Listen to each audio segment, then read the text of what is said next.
Hello, and thank you for allowing this moment for yourself. You can let go of all focus now.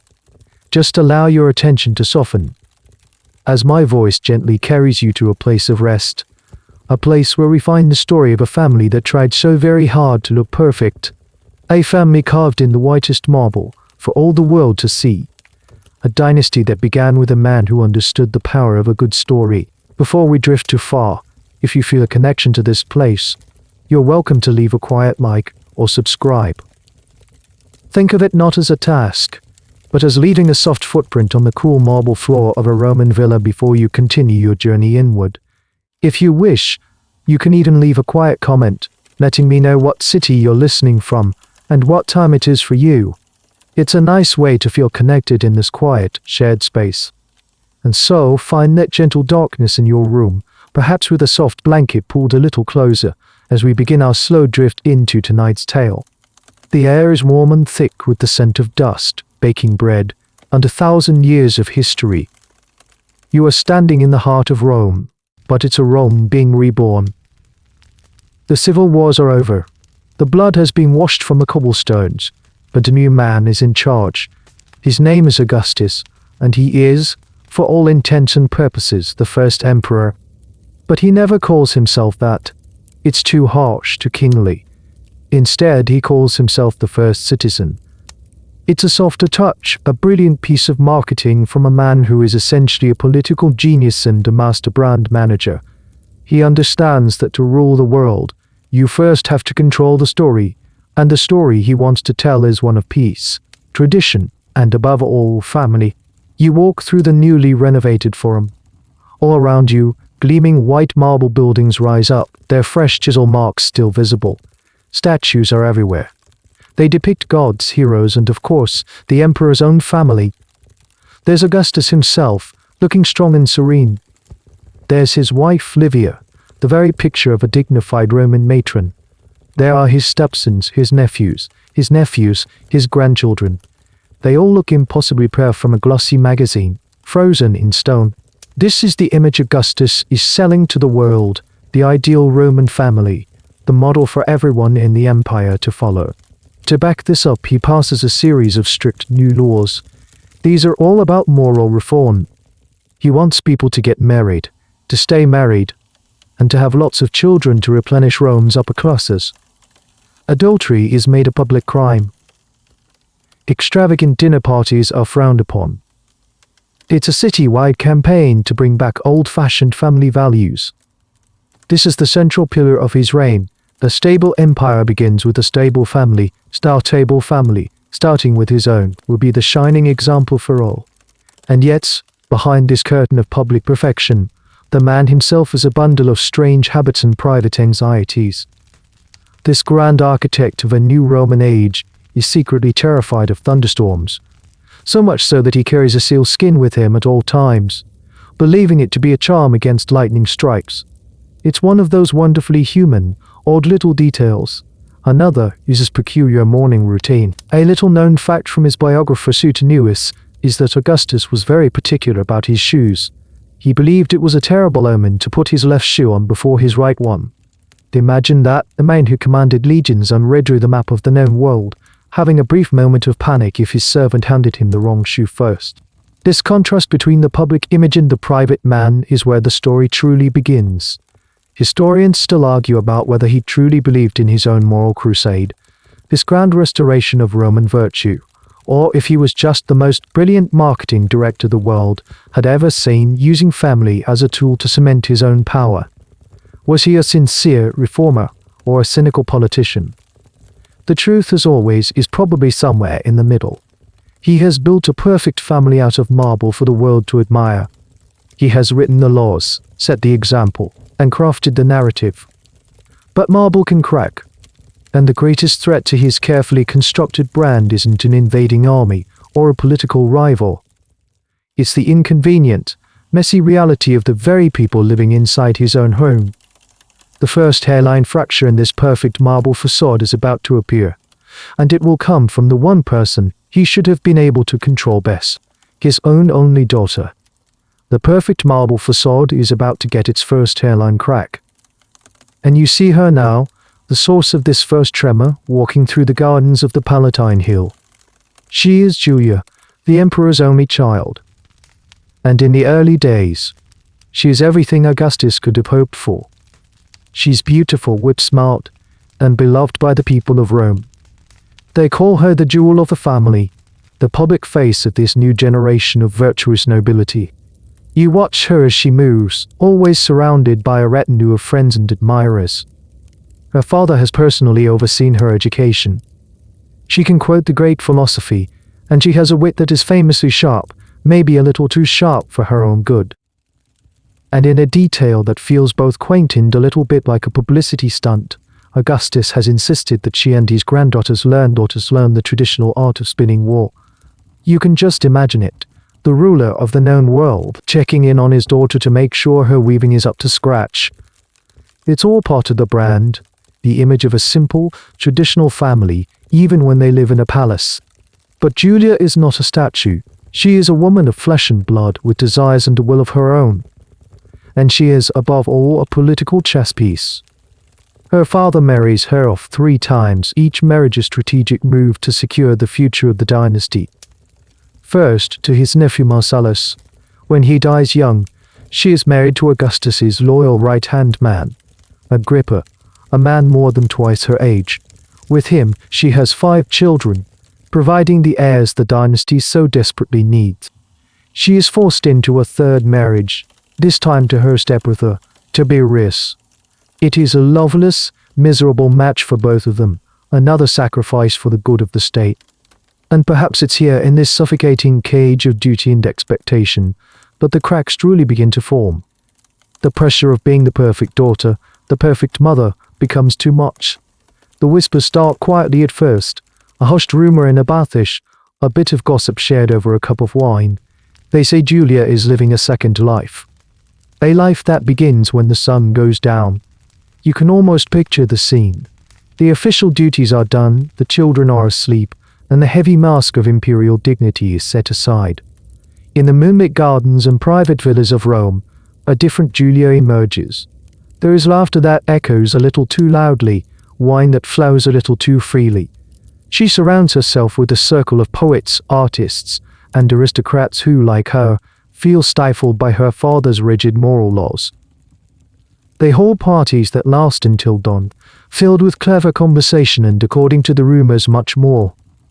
The stories become more daring, more specific.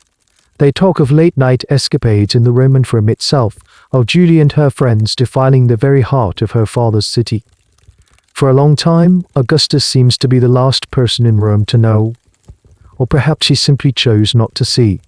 But eventually, the whispers become a roar that even he cannot ignore. The evidence is laid before him, and he is forced to act. And his reaction is not just that of a disappointed father. It is the cold fury of a CEO whose star product has been recalled, whose entire brand has been compromised. His own daughter has made a mockery of his life's work, of the very laws he championed. He strikes with breathtaking severity. He sends a letter to the Senate, airing all of his daughter's private affairs in excruciating public detail. Her lovers are named, many are exiled or worse. And for Julia herself, he reserves a special kind of punishment.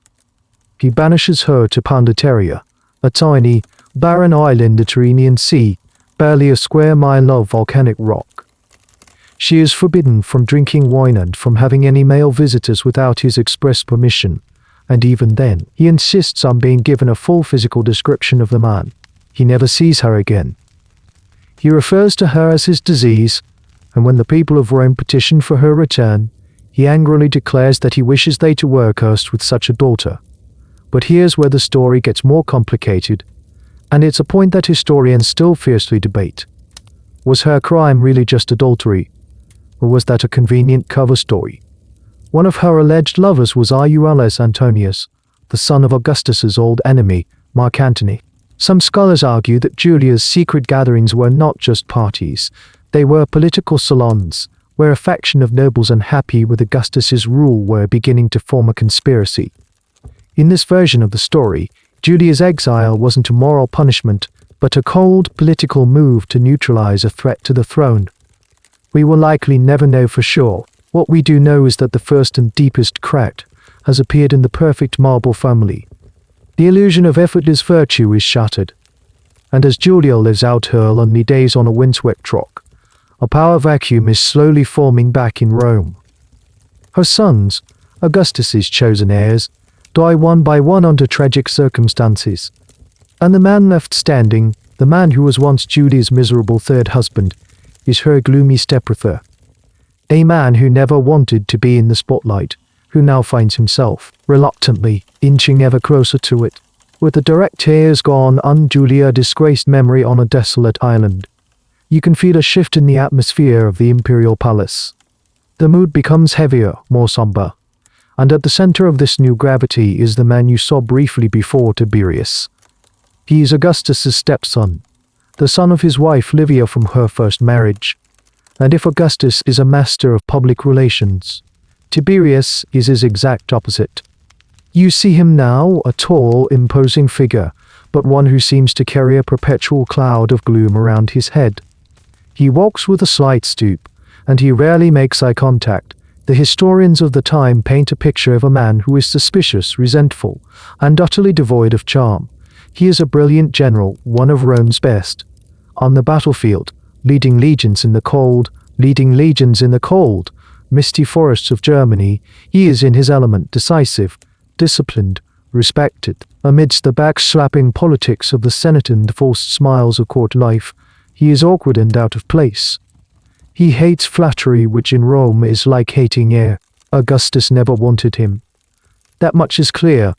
He was always the backup plan, the spare tire.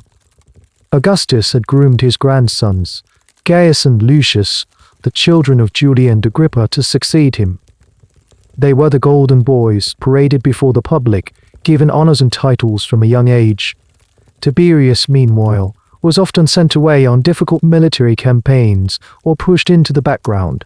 His forced marriage to Julia was a final humiliation, a union so toxic that he eventually chose a form of self-imposed exile, abandoning Rome to live on the Greek island of Rhodes for 7 years, just to get away from her and the political games at the court. Now, with the golden boys dead, Augustus has no choice. He has to adopt Tiberius as his own son and heir. But even then, he does it with a heavy heart. The biographer Suetonius claims Augustus only did it after being nagged into it by his wife Livia, and that he complained publicly about Tiberius's sour and arrogant nature. You can imagine the adoption ceremony. No warm family moment, but a tense, formal affair, thick with resentment and the ghosts of other, preferred sons. When Augustus finally dies, Tiberius becomes the second emperor of Rome. He is already 55 years old. He has spent a lifetime being second best, a lifetime being told he isn't good enough. And now he has the ultimate power. The entire Roman world is his, and he absolutely hates it. His first appearance before the Senate as emperor is a masterclass in awkwardness. The senators, professional flatterers that they are, fall over themselves to offer him titles and honors. They beg him to accept the power his stepfather has bequeathed him. Tiberius, in response, dithers. He complains that the empire is too big a burden for one man to handle. He suggests maybe they should form a committee. The senators are bewildered. Is this a test? Is it false modesty? Or does he genuinely not want the job? It's a moment of supreme political theater, or perhaps supreme political ineptitude. Historians are still divided on what Tiberius was actually trying to achieve with this display. Was he being genuinely reluctant, or was it a cunning trick to see who his real supporters were? One weird, and frankly endearing, little detail about him is his obsession with mythology. He loved to pose obscure, nerdy trivia questions to the scholars at his court. Questions like who was Hecuba's mother? Or what was the name Achilles used when he disguised himself as a girl? Or my personal favorite, what song did the sirens sing? Imagine being a poor, terrified grammarian, summoned before this gloomy, all-powerful emperor, not for a matter of state, but to be quizzed on the most obscure footnotes of Greek mythology. It's a strange, almost humanizing glimpse into a mind that was clearly more comfortable with ancient texts than with actual people. But this discomfort with people soon curled into something darker. The city of Rome, with its gossip, its politics, and its constant demands begins to feel like a prison to him.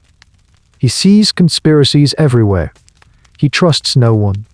He feels the weight of his stepfather's legacy, a legacy he can never live up to, and the resentment of a lifetime spent in the shadows begins to fester. He is the most powerful man in the world, and he is miserable. He will make a decision that will change the nature of his rule and of the empire itself. He is going to leave. He is going to find a place where he can rule the world from a distance, a place where no one can get to him, a place where the whispers can reach him, or so he thinks. He is going to an island.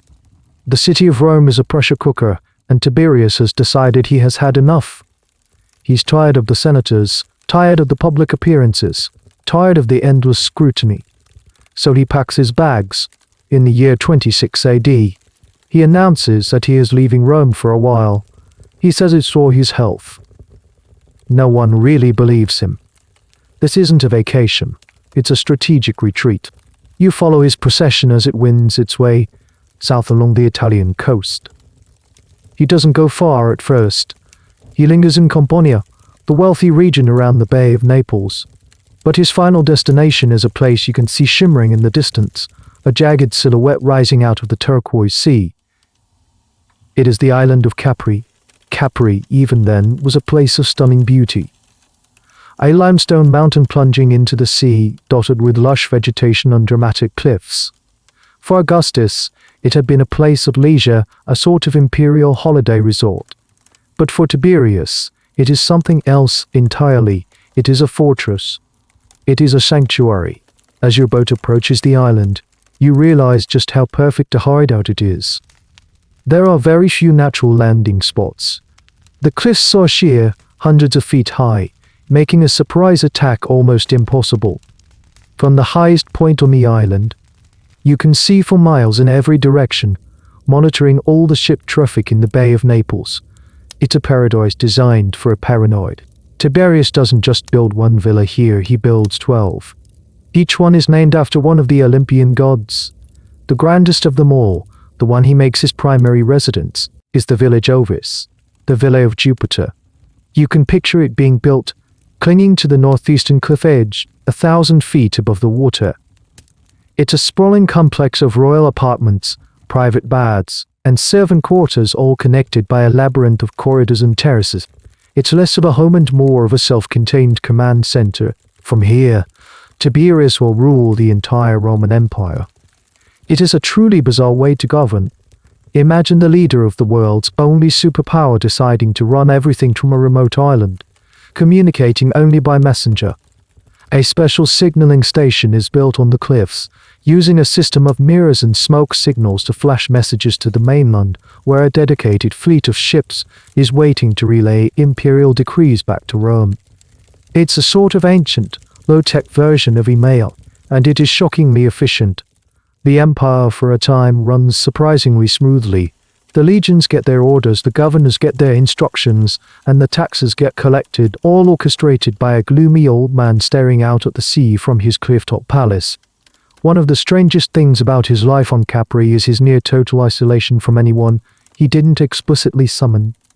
He surrounded himself with a very small, very trusted circle of advisors, mostly scholars and astrologers. One of these was a man named Thyllus, his personal court astrologer. Tiberius was deeply superstitious and obsessed with astrology, and Thyllus held enormous influence over him. There's a famous story, though its historical accuracy is debated by scholars, about how Thyllus first got the job. Tiberius, ever suspicious, had a habit of testing his astrologers. He would take them to a secluded spot on the cliffs, and if he suspected their predictions were fraudulent, he would simply have a servant push them off into the sea. When Thyllus was brought, Tiberius asked him to read his own future. Thyllus, clever man that he was, suddenly grew pale and began to tremble, declaring that his charts showed he was in imminent mortal danger. Tiberius was so impressed by this answer that he embraced him and hired him on the spot. It's a chilling little anecdote that tells you everything you need to know about the atmosphere of paranoia in that cliff-top court. The people of Rome are baffled. Their emperor has abandoned them. They can't see him, they can't petition him. All they get are dispatches from this mysterious island, and in the absence of real information, a vacuum is created. And you know what rushes in to fill a vacuum? Rumors. The whispers start slowly, carried by sailors and servants who have been to the island and back. They tell stories of strange sights and sounds echoing from the villas. They talk about the emperor's bizarre daily routines, his secretive gatherings. At first, the stories are just whispers, but soon they will grow into a torrent of the most shocking and depraved accusations imaginable. The beautiful island of Capri is about to be transformed in the public imagination from a paradise into a den of perversion. The Villa of Jupiter will get a new, unofficial name, the Villa of Joy, and the joy they spoke of was of the darkest possible kind. The sun beats down on the white stone of the village overs, and the sea below is a dazzling sheet of blue. From the outside, it looks like a place of peace, a philosopher's retreat. But you are now inside the walls, walking the long, silent corridors, and the air is thick with a strange tension. The servants here move quietly, their eyes downcast. They see things, and it is their hushed stories, smuggled back to the mainland, that begin to paint a truly disturbing picture of what the emperor does with his time. Be warned, the tales that emerge from this island are some of the most lurid in Roman history. They come to us primarily from the historian Suetonius, who wrote his account about 80 years after Tiberius died. Now, Suetonius was essentially an ancient biographer with a taste for scandalous gossip, so we have to take everything he says with a healthy dose of skepticism. Many modern his stories were wildly exaggerated, perhaps even fabricated, by a hostile senate back in Rome, eager to slander the emperor who had abandoned them. But whether true, exaggerated, or false, this is the story that was told. This is the reputation that Capri earned. The whispers start with Tiberius's drinking. They say that the gloomy, reserved emperor of Rome had become a recluse and a heavy drinker, surrounded by a small group of cronies who could match him cup for cup. But the rumors quickly escalate into something far more sinister. They speak of secret rooms deep within the villa, decorated with explicit artwork and erotic paintings. These rooms, the stories claim, were the setting for elaborate orgies, meticulously staged by the emperor himself. You can almost picture the scene as Suetonius would have you imagine it. The aging emperor, his face now reportedly covered in an unpleasant skin condition, reclining on a couch, watching scenes of debauchery that he has personally choreographed. He is no longer a participant, but a voyeur, a director of depravity. The stories become more and more specific, more and more shocking.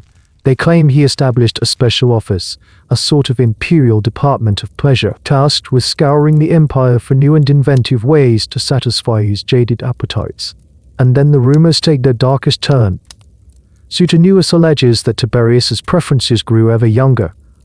He writes of the emperor training groups of young children, whom he called his little fishes, to frolic around him in his swimming pool. The details are deeply unsettling and have stained Tiberius's name for 2,000 years. It is the ultimate accusation, painting the emperor not just as a decadent recluse, but as a monster. It's here we must pause and ask that crucial question: is any of this true? It's a subject of intense debate among historians. On one hand, the stories are so detailed and so persistent that it's hard to believe they were created from absolutely nothing. Absolute power can do strange things to a person's mind. And a lifetime of resentment combined with tautological cocktail. On the other hand, it all seems a little too convenient. Slandering a political enemy with accusations of sexual misconduct was a standard tactic in Roman politics. It was the easiest way to destroy a man's reputation. And the senatorial class back in Rome had every reason to despise Tiberius. He had snubbed them, ignored them, and was ruling without them.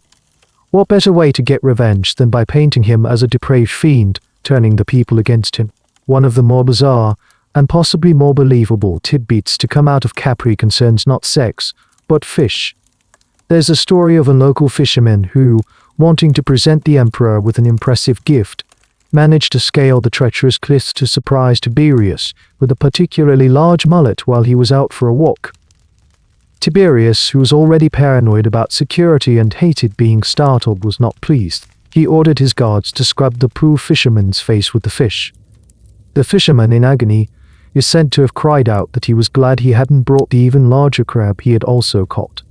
Tiberius, in a moment of terrifyingly literal dark humor, sent for the crab and had them use that on him as well.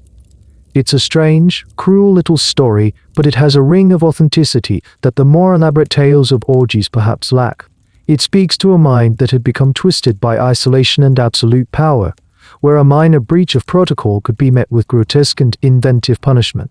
So as you stand on the sun-drenched terrace of the village Ovis, you are left with two competing images of the man who lives here. Is he the monster of Suetonius' histories, a depraved puppet master of perversion? Or is he a lonely, bitter old man, a victim of one of the most successful smear campaigns in history? We will never truly know, but while the whispers of sex and scandal spread from Capri, a more tangible and deadly threat is growing back in Rome. The emperor's absence has created a power vacuum, and that vacuum has been filled by a man who is far more dangerous than a reclusive old emperor on an island. While you are here on Capri, surrounded by whispers of secret depravities in the salty sea air, the real political action is happening back in Rome. And it is grim. The emperor's self-imposed exile has not made the government fall apart. In some ways it has made it more terrifyingly efficient, thanks to one man. His name is Sejanus. Imagine a man who is the perfect number two. He is the head of the Praetorian Guard, the elite unit of soldiers who serve as the emperor's personal bodyguards. But under Tiberius, he has become so much more. He is the emperor's gatekeeper, his chief of staff, his eyes and ears in the city. Every message to and from Capri passes through his hands. If you want to get a message to Tiberius, you have to go through Sejanus. If you want a promotion, a favor, a government contract, you have to go through Sejanus. He is the spider at the center of a vast web, and the emperor, his supposed master, is miles away on an island. You see him walking through the city, a man at the peak of his power. Statues are being erected in his honor, right next to the emperor's. He has convinced Tiberius to concentrate the entire Praetorian Guard in a single, massive barracks just outside the city walls, effectively giving him a private army. He is, for all intents and purposes, the acting emperor, and he starts to believe the hype. He begins to dream of taking the final step, of removing the old man on the island and taking the throne for himself. To do this, he needs to clear the path, and that means eliminating any potential rivals. This is where the real darkness of Tiberius's reign descends upon Rome. Sejanus begins to whisper in the emperor's ear, feeding his already well-developed paranoia. He tells Tiberius of plots, of conspiracies, of senators who are secretly mocking him and planning to overthrow him. From his remote fortress on Capri, isolated from any other sources of information, Tiberius believes him. A wave of treason trials, known as the Maestas trials, begins to sweep through the Roman elite. The law of treason, originally intended to punish acts against the state like mutiny or rebellion, is twisted into a terrifying political weapon. Now, you could be accused of treason for almost anything. Telling a joke about the emperor, treason. Melting down a statue of Tiberius to make a new one, treason. Taking a coin bearing his image into a latrine. The city is gripped by fear. A network of professional informers, called dilotaries, springs up. These are men who make a living by accusing others of treason, because if the accused was found guilty, the informer would receive a share of the victim's confiscated property. It creates a toxic atmosphere of suspicion and betrayal. Friends betray friends, family members turn on each other. A careless word at a dinner party could lead to a dawn raid by the Praetorian Guard and a one-way ticket to prison or exile. The most high-profile victims are the members of the Imperial family itself. Sejanus, with Tiberius's blessing, systematically targets the family of Germanicus, Tiberius's popular and deceased nephew. He sees Germanicus's sons as the primary threat to his own ambitions. The eldest boys, Nero and Drusus, are arrested on trumped-up charges and eventually starved to death in prison. Their mother, Agrippina the Elder, a proud and defiant woman, is exiled to the same miserable island where Augustus had banished his daughter Julia. And here's a truly strange detail that illustrates the petty cruelty of the times. Suetonius claims that during Agrippina's arrest, a centurion struck her so violently that he gouged out one of her eyes. Later, in exile, she refused to eat, and so the guards would hold her down and forcibly stuff food into her mouth. It's a level of brutality that feels personal and deeply vicious. Whether Tiberius was a willing participant in this reign of terror or a manipulated old man being played by a master schemer is another one of those great historical debates. Was he the evil puppet master, pulling the strings from Capri? Or was he the deluded victim, trapped in a prison of his own making, fed a constant diet who hated him, paint him as the former? Many modern historians lean towards the latter. The spider Sejanus is now at the height of his power. He has eliminated his rivals and secured a promise from Tiberius to marry into the imperial family.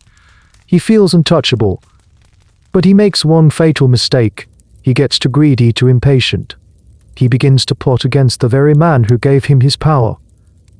And somehow, against all odds, a letter finds its way to Capri. A letter from Tiberius's own sister-in-law, warning him of Sejanus's treachery. The old emperor, for all his paranoia, finally has a conspiracy that is real. And the spider who has been so skillfully manipulating the web is about to find out what it feels like to be the fly. Tiberius's response will be slow, methodical, and absolutely devastating. The terror that Sejanus unleashed on Rome is about to be turned back on him with interest.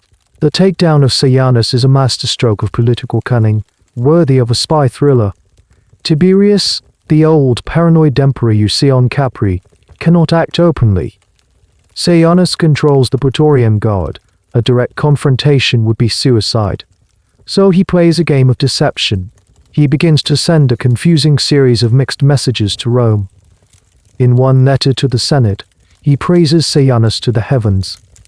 In the next, he offers a mild criticism, then suddenly revokes it. He hints that he might be returning to Rome, then cancels the trip. You can feel the confusion and anxiety ripple through the city. Sejanus himself is baffled. Is he in favor or out? His supporters start to hedge their bets. The web of power he so carefully constructed begins to tremble. Then Tiberius makes his final move. He appoints a man he trusts, Macro, as the new head of the Praetorian Guard, and sends him to Rome with a secret, sealed letter to be read aloud in the Senate. The scene in the Senate house is thick with tension. Sejanus enters, beaming, expecting the letter to announce that he has been granted the powers of a tribune, the final step before becoming co-emperor. Macro, meanwhile, is a whirlwind of activity. He secretly shows his commission to the Praetorians, taking command. He dismisses Sejanus's personal bodyguards. He surrounds the Senate house with soldiers loyal to him.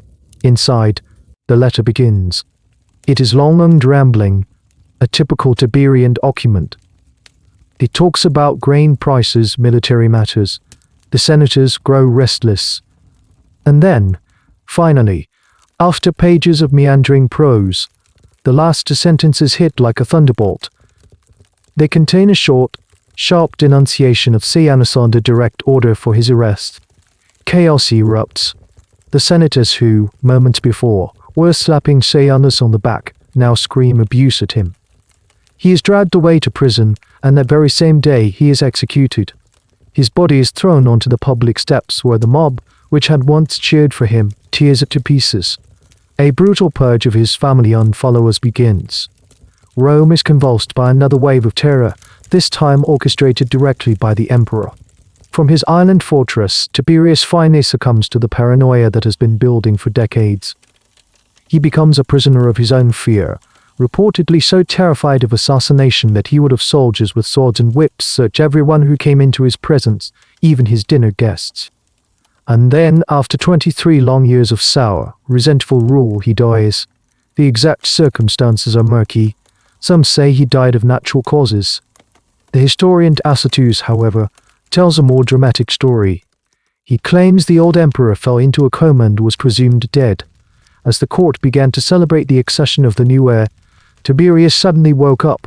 In the ensuing panic, the new Praetorian prefect, Macro, the same man who brought down Sejanus, calmly walked over to the emperor's bed and had him smothered with his own pillows. It's a story that's almost too perfect to be true, but it's a fittingly grim end for a grim reign. The news of his death reaches Rome, and the city explodes with joy. The people pour into the streets, celebrating as if liberated from a tyrant. They chant Tiberius to the Tiber, the traditional cry for criminals, whose bodies were unceremoniously dumped in the river. And into this vacuum of grief and celebration steps a new emperor. And he is everything Tiberius was not. You see him now, riding into Rome to the cheers of the adoring crowds. He is young, just 24 years old. He is handsome, charming, and charismatic. He is the son of the beloved hero Germanicus, the family that Sejanus had tried so hard to destroy. He has a friendly, almost comical nickname that the soldiers gave him when he was a little boy toddling around the camps in a miniature soldier's uniform. The nickname means little brute. His real name is Gaius, but everyone knows him by his nickname, Caligula. The sense of relief is palpable. The dark clouds of Tiberius's reign have finally parted. The gloomy, paranoid old man is gone, and in his place is a vibrant, smiling youth. He gives speeches promising a new era of cooperation with the Senate. He showers the people in the army with a massive cash bonus from the fortune Tiberius had hoarded. He is the answer to everyone's prayers. The empire's golden boy has arrived, and it feels like the sun has come out for the first time into decades. No one could possibly know, as they cheer for this handsome young man, that they are cheering for the arrival of a monster far worse than the one they have just buried. They have traded a gloomy recluse for a genuine madman. The reign of Caligula is about to begin, and it will descend into a fever dream of absurdity, cruelty, and divine madness. The first few months of Caligula's reign are like a city-wide festival. You are there in Rome, and the change in atmosphere is intoxicating. The network of informers that terrorized the elite under Tiberius is disbanded. The treason trials are halted, exiles are recalled, banned books are put back into circulation. It's as if someone has thrown open the windows of the stuffy, dark room and let in the fresh air and sunlight. Caligula himself is a whirlwind of popular energy. He stages chariot races, gladiatorial games, and theatrical shows on an unprecedented scale. He mingles with the crowds, cracking jokes and handing out money. The people adore him. The Senate breathes a collective sigh of relief. The golden boy is living up to his promise. Then, about 7 months into his reign, something changes. Caligula falls gravely ill. A fever takes hold of him, and for weeks he lies near death. The entire empire holds its breath. People offer prayers and even pledge their own lives for his recovery, and then, miraculously, he recovers. He gets out of bed, but the man who gets up is not the same man who fell ill. The charming, affable young ruler is gone. In his place is someone different. Someone erratic, arrogant, and possessed by a chilling new idea. It is a belief that has been slowly incubating in his mind, a belief common among the kings of the Hellenistic East, but utterly alien and horrifying to the Romans. He starts to believe that he is not just a man, not just a first citizen like Augustus. He believes he is a god. You see the shift in small ways at first. He starts demanding that people use new, more elaborate forms of address when speaking to him. He begins to appear in public dressed as various gods. One day is Hercules, complete with a lion skin cloak and a club, the next as Jupiter, holding a golden thunderbolt, or even as Venus dressed in flowing silks.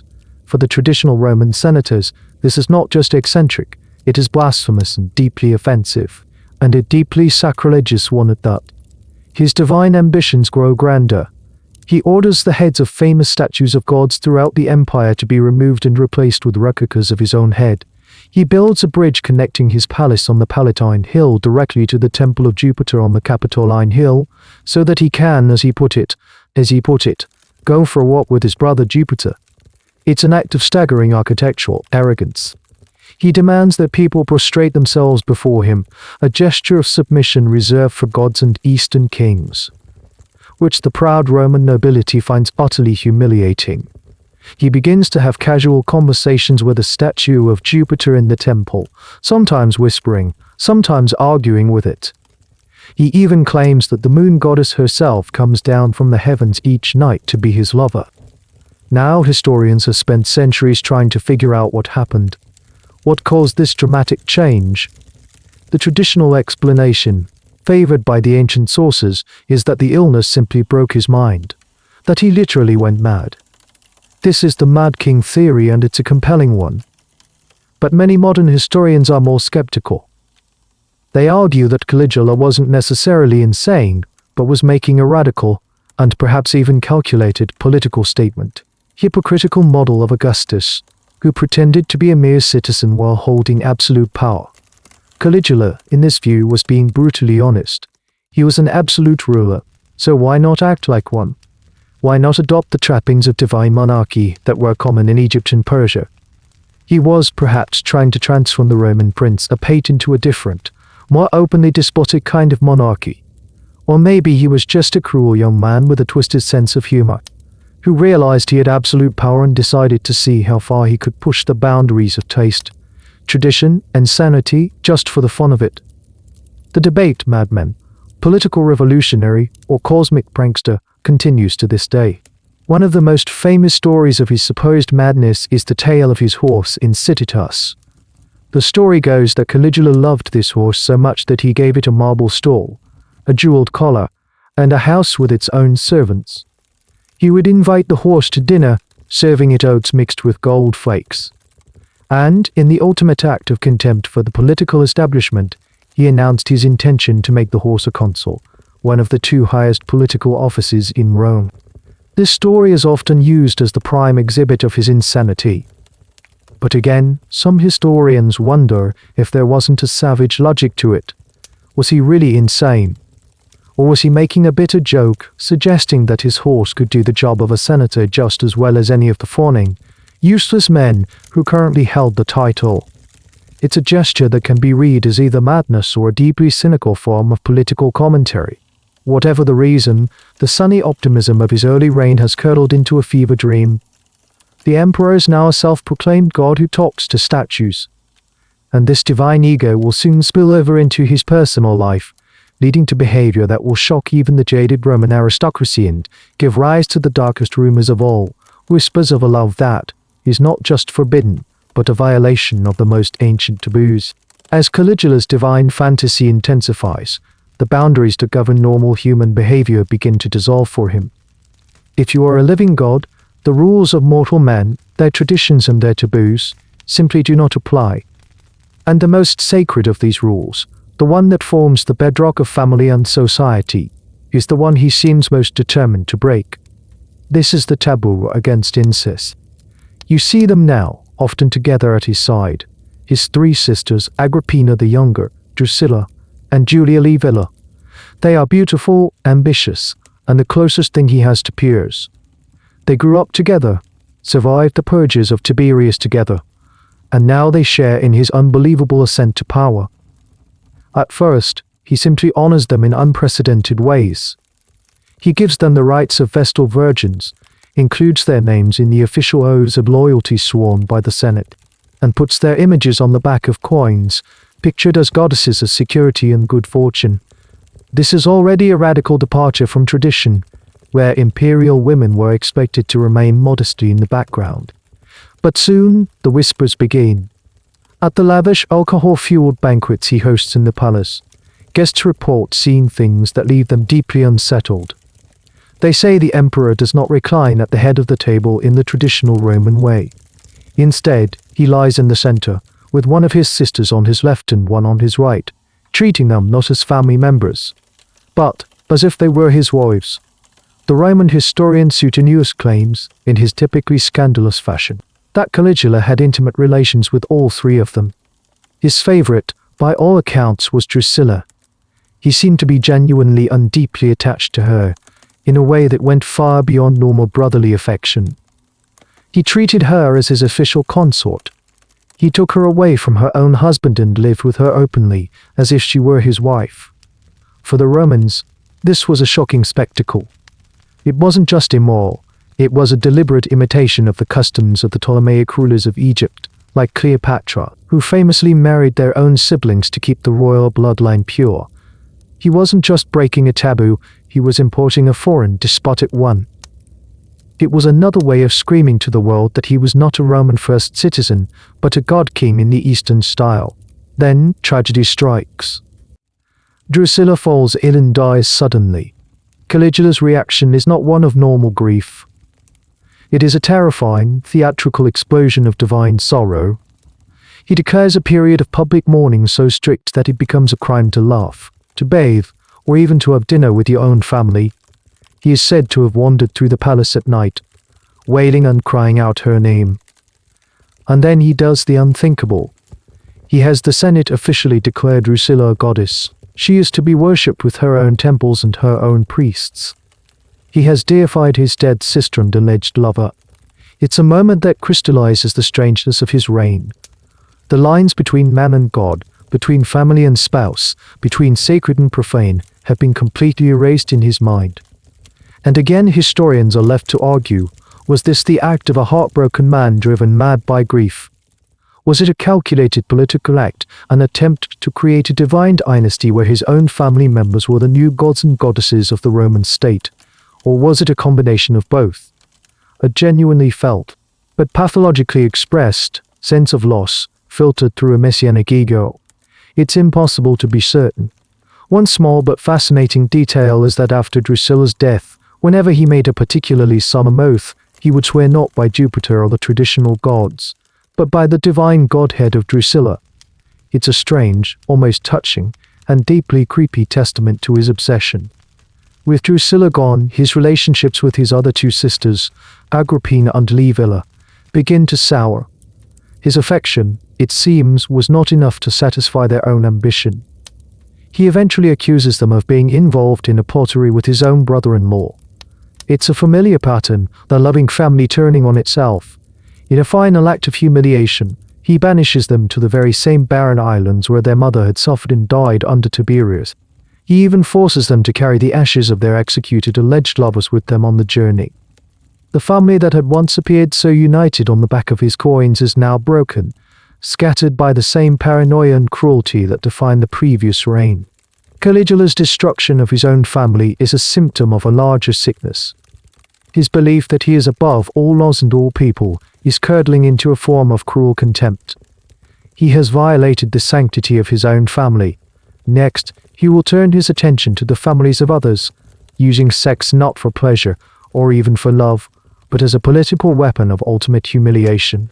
The emperor's contempt for the Roman elite knows no bounds. He despises the senators, whom he sees as hypocritical, cowardly, and obsolete.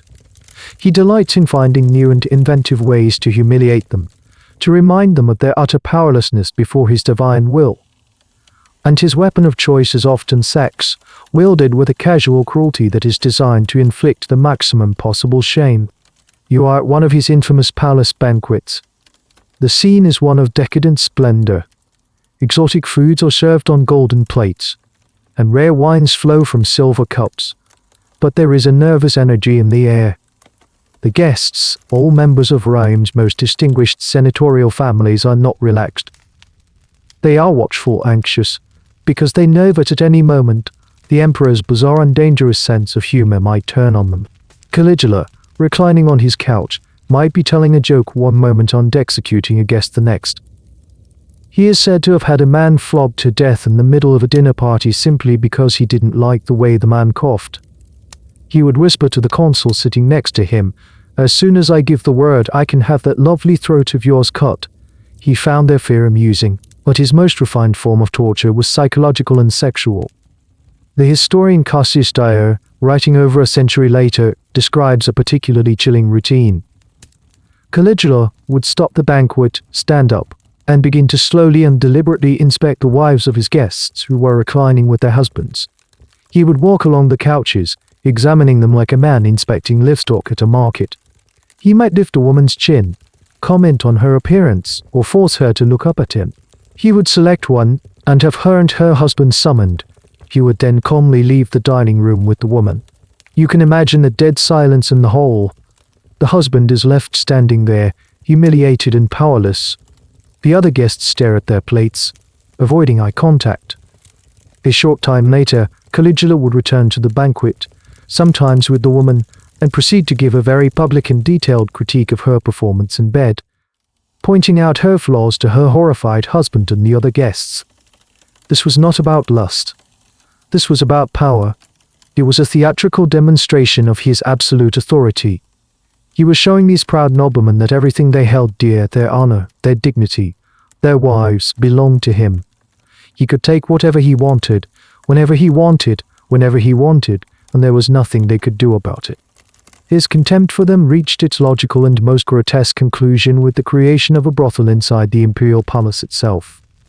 This is one of the most infamous stories from his reign, and again, we must be cautious as it comes from hostile sources. But the story they tell is this: Caligula, claiming the imperial treasury was running low, decided to raise funds in the most degrading way possible. He set aside a wing of the palace and furnished it as a high-class brothel, and the women he forced to work there were not slaves or common prostitutes. They were the wives and daughters of senators and respected noblemen. He allegedly sent out official invitations to men of all ages and classes, and even had heralds announcing the new attraction in the forum. He would reportedly act as the doorman himself, greeting the clients and encouraging them to enjoy the services provided by the very flower of the Roman aristocracy.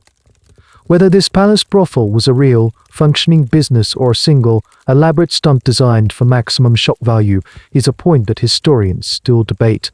Was he genuinely trying to raise money? Or was this the ultimate prank, the final, unforgivable insult to the class he so despised? A peculiar and perhaps more historically reliable detail concerns his own marriages.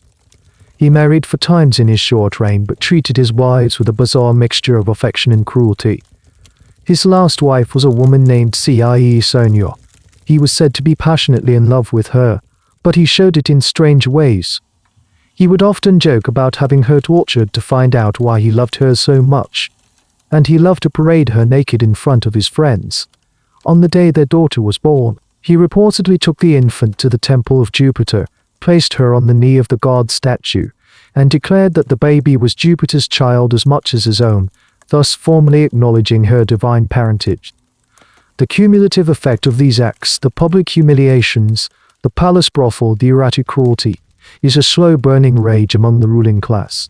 They can tolerate a gloomy tyrant like Tiberius, who at least had the decency to stay on an island. They cannot tolerate this. This is a daily, in-your-face assault on their honor, their families, and their most deeply held Roman values. The golden boy has become an unbearable monster. The men who guard him, the officers of his own Praetorian Guard, are beginning to talk. They too have been the butt of his cruel jokes and insults. And they have swords. The pressure is building. The fevered dream of Caligula's reign is about to come to a very bloody and abrupt end. The end comes, as it so often does in Rome, not in a great battle, but in a dark, narrow corridor. The rage against Caligula has been simmering for months. The senators are too frightened to act, but the men with the swords are not. The plot is hatched among the officers of the Praetorian Guard, the very men tasked with protecting the emperor's life. The leader of the conspiracy is a man named Cassius Caesarea, a senior officer in the guard. Your view of this man is sympathetic. He is an old, respected soldier, a man of dignity. But Caligula has made him a personal laughingstock. Caesarea has a voice that is surprisingly high and thin for a man of his stature, and Caligula finds this endlessly amusing. He mocks him for it constantly in public, in front of the other soldiers. When Caesarea is on duty, Caligula will give him obscene and insulting passwords for the day, words designed to humiliate the old soldier. It is this constant, petty, personal degradation that finally pushes Caesarea over the edge. He decides the emperor must die. The conspirators choose their moment carefully. It is the final day of the Palatine Games, a festival held in honor of the first emperor Augustus. The irony is thick. They will murder the great-grandson in the middle of a celebration for his great-grandfather. The day is filled with theatrical performances, and Caligula, a huge fan of the theater, is in his element. He is in such a good mood that he has been drinking and eating heavily since morning. The plan is to corner him as he leaves the theater to go to his private apartments for lunch. But the timing is thrown off. Caligula is enjoying the show so much that he decides to stay. The conspirators grow nervous. The longer they wait, the greater the chance of discovery. Finally, in the middle of the afternoon, Caligula gets up to leave. He enters a secluded, underground corridor that connects the theater to the palace. This is the moment. You are there in the half-light of the passageway. It's cool and quiet after the noise of the crowded theater. Caligula is walking with a small retinue of attendants and his personal guard of German soldiers, who were chosen for their loyalty and imposing physique. As he passes a group of young actors, he stops to chat with them. He is a patron of the arts after all. Chaerea approaches him from behind. He gets the emperor's attention and asks for the password of the day. Caligula, true to form, gives him another lewd insulting word. Chaerea, his face a mask of cold fury, utters the words, "So be it, or take this," depending on the account, and draws his sword. His first blow is not a clean one. He slices Caligula across the neck and shoulder. The emperor is wounded, but not fatally, but the other conspirators are there now. They swarm him. Another officer, Cornelius Sabinus, stabs him in the chest, bringing him to the ground. Trapped in the narrow corridor, they fall upon him like a pack of wolves. The ancients also say he was stabbed more than 30 times. In a final, brutal detail, some of the conspirators are said to have even sunk their teeth into his flesh. It is a messy, savage, and deeply personal assassination. The loyal German guards, hearing the commotion, finally arrive, but it is too late. The corridor is a scene of carnage. In their rage, they begin to kill indiscriminately, cutting down not just some of the assassins, but innocent senators and bystanders who happen to be in the wrong place at the wrong time. The chaos spills out into the palace. As the news of the emperor's death spreads, a new kind of terror grips the court. The assassins didn't just kill Caligula. They also hunted down and murdered his wife, Sonia, and their infant daughter. The historian Suetonius provides the chilling detail that the little girl Drusilla was killed by having her head dashed against a wall. The assassins wanted to extinguish Caligula's entire line, to make sure no heir could come back to seek revenge. Rome is thrown into a state of panic and confusion. There is a power vacuum. The emperor is dead. Who is in charge? For a brief, heady moment, it seems like the old republic might be restored. The senators gather in the forum, making bold speeches about liberty and the end of tyranny. They order Caligula's statues to be destroyed and his name to be erased from all public records. But their talk is just that, talk. They have forgotten about the soldiers. The Praetorian Guard, having just murdered one emperor, now holds the fate of the empire in its hands. They are not interested in restoring the republic. A republic doesn't pay them a massive cash bonus upon taking office. They need a new emperor. And in the confusion and terror of the looted palace, a lone soldier, poking around for valuables, is about to find one, cowering in the one place no one would ever think to look. The Julio-Claudian dynasty, which for a moment seemed to be extinct, is about to get a second, highly improbable, lease on life. While the senators are in the forum giving speeches about freedom, and the assassins are wiping blood from their swords, you are inside the now eerily quiet Imperial palace. The halls are filled with the ghosts of the last few hours, overturned furniture, the lingering smell of fear, and the bodies of the unlucky few caught in the crossfire. The Praetorian Guard, the same men who murdered Caligula, are now essentially looting their own headquarters, looking for plunder and, more importantly, a new candidate for emperor. They have no interest in return to the Republic. An emperor is good for business. And you see a lone soldier, a man named Gratus, wandering through a deserted wing of the palace. He's probably just looking for a silver cup or a forgotten coin purse.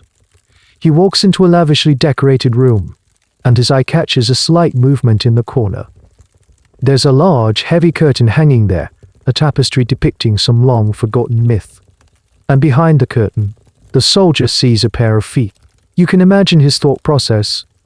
It's probably a palace servant, or maybe even one of the assassins hiding.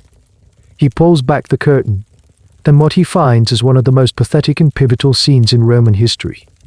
Cowering there, trembling with fear, is a middle-aged man. He is tall and well-built, but his head trembles slightly. He has a nervous stammer, and he walks with a limp.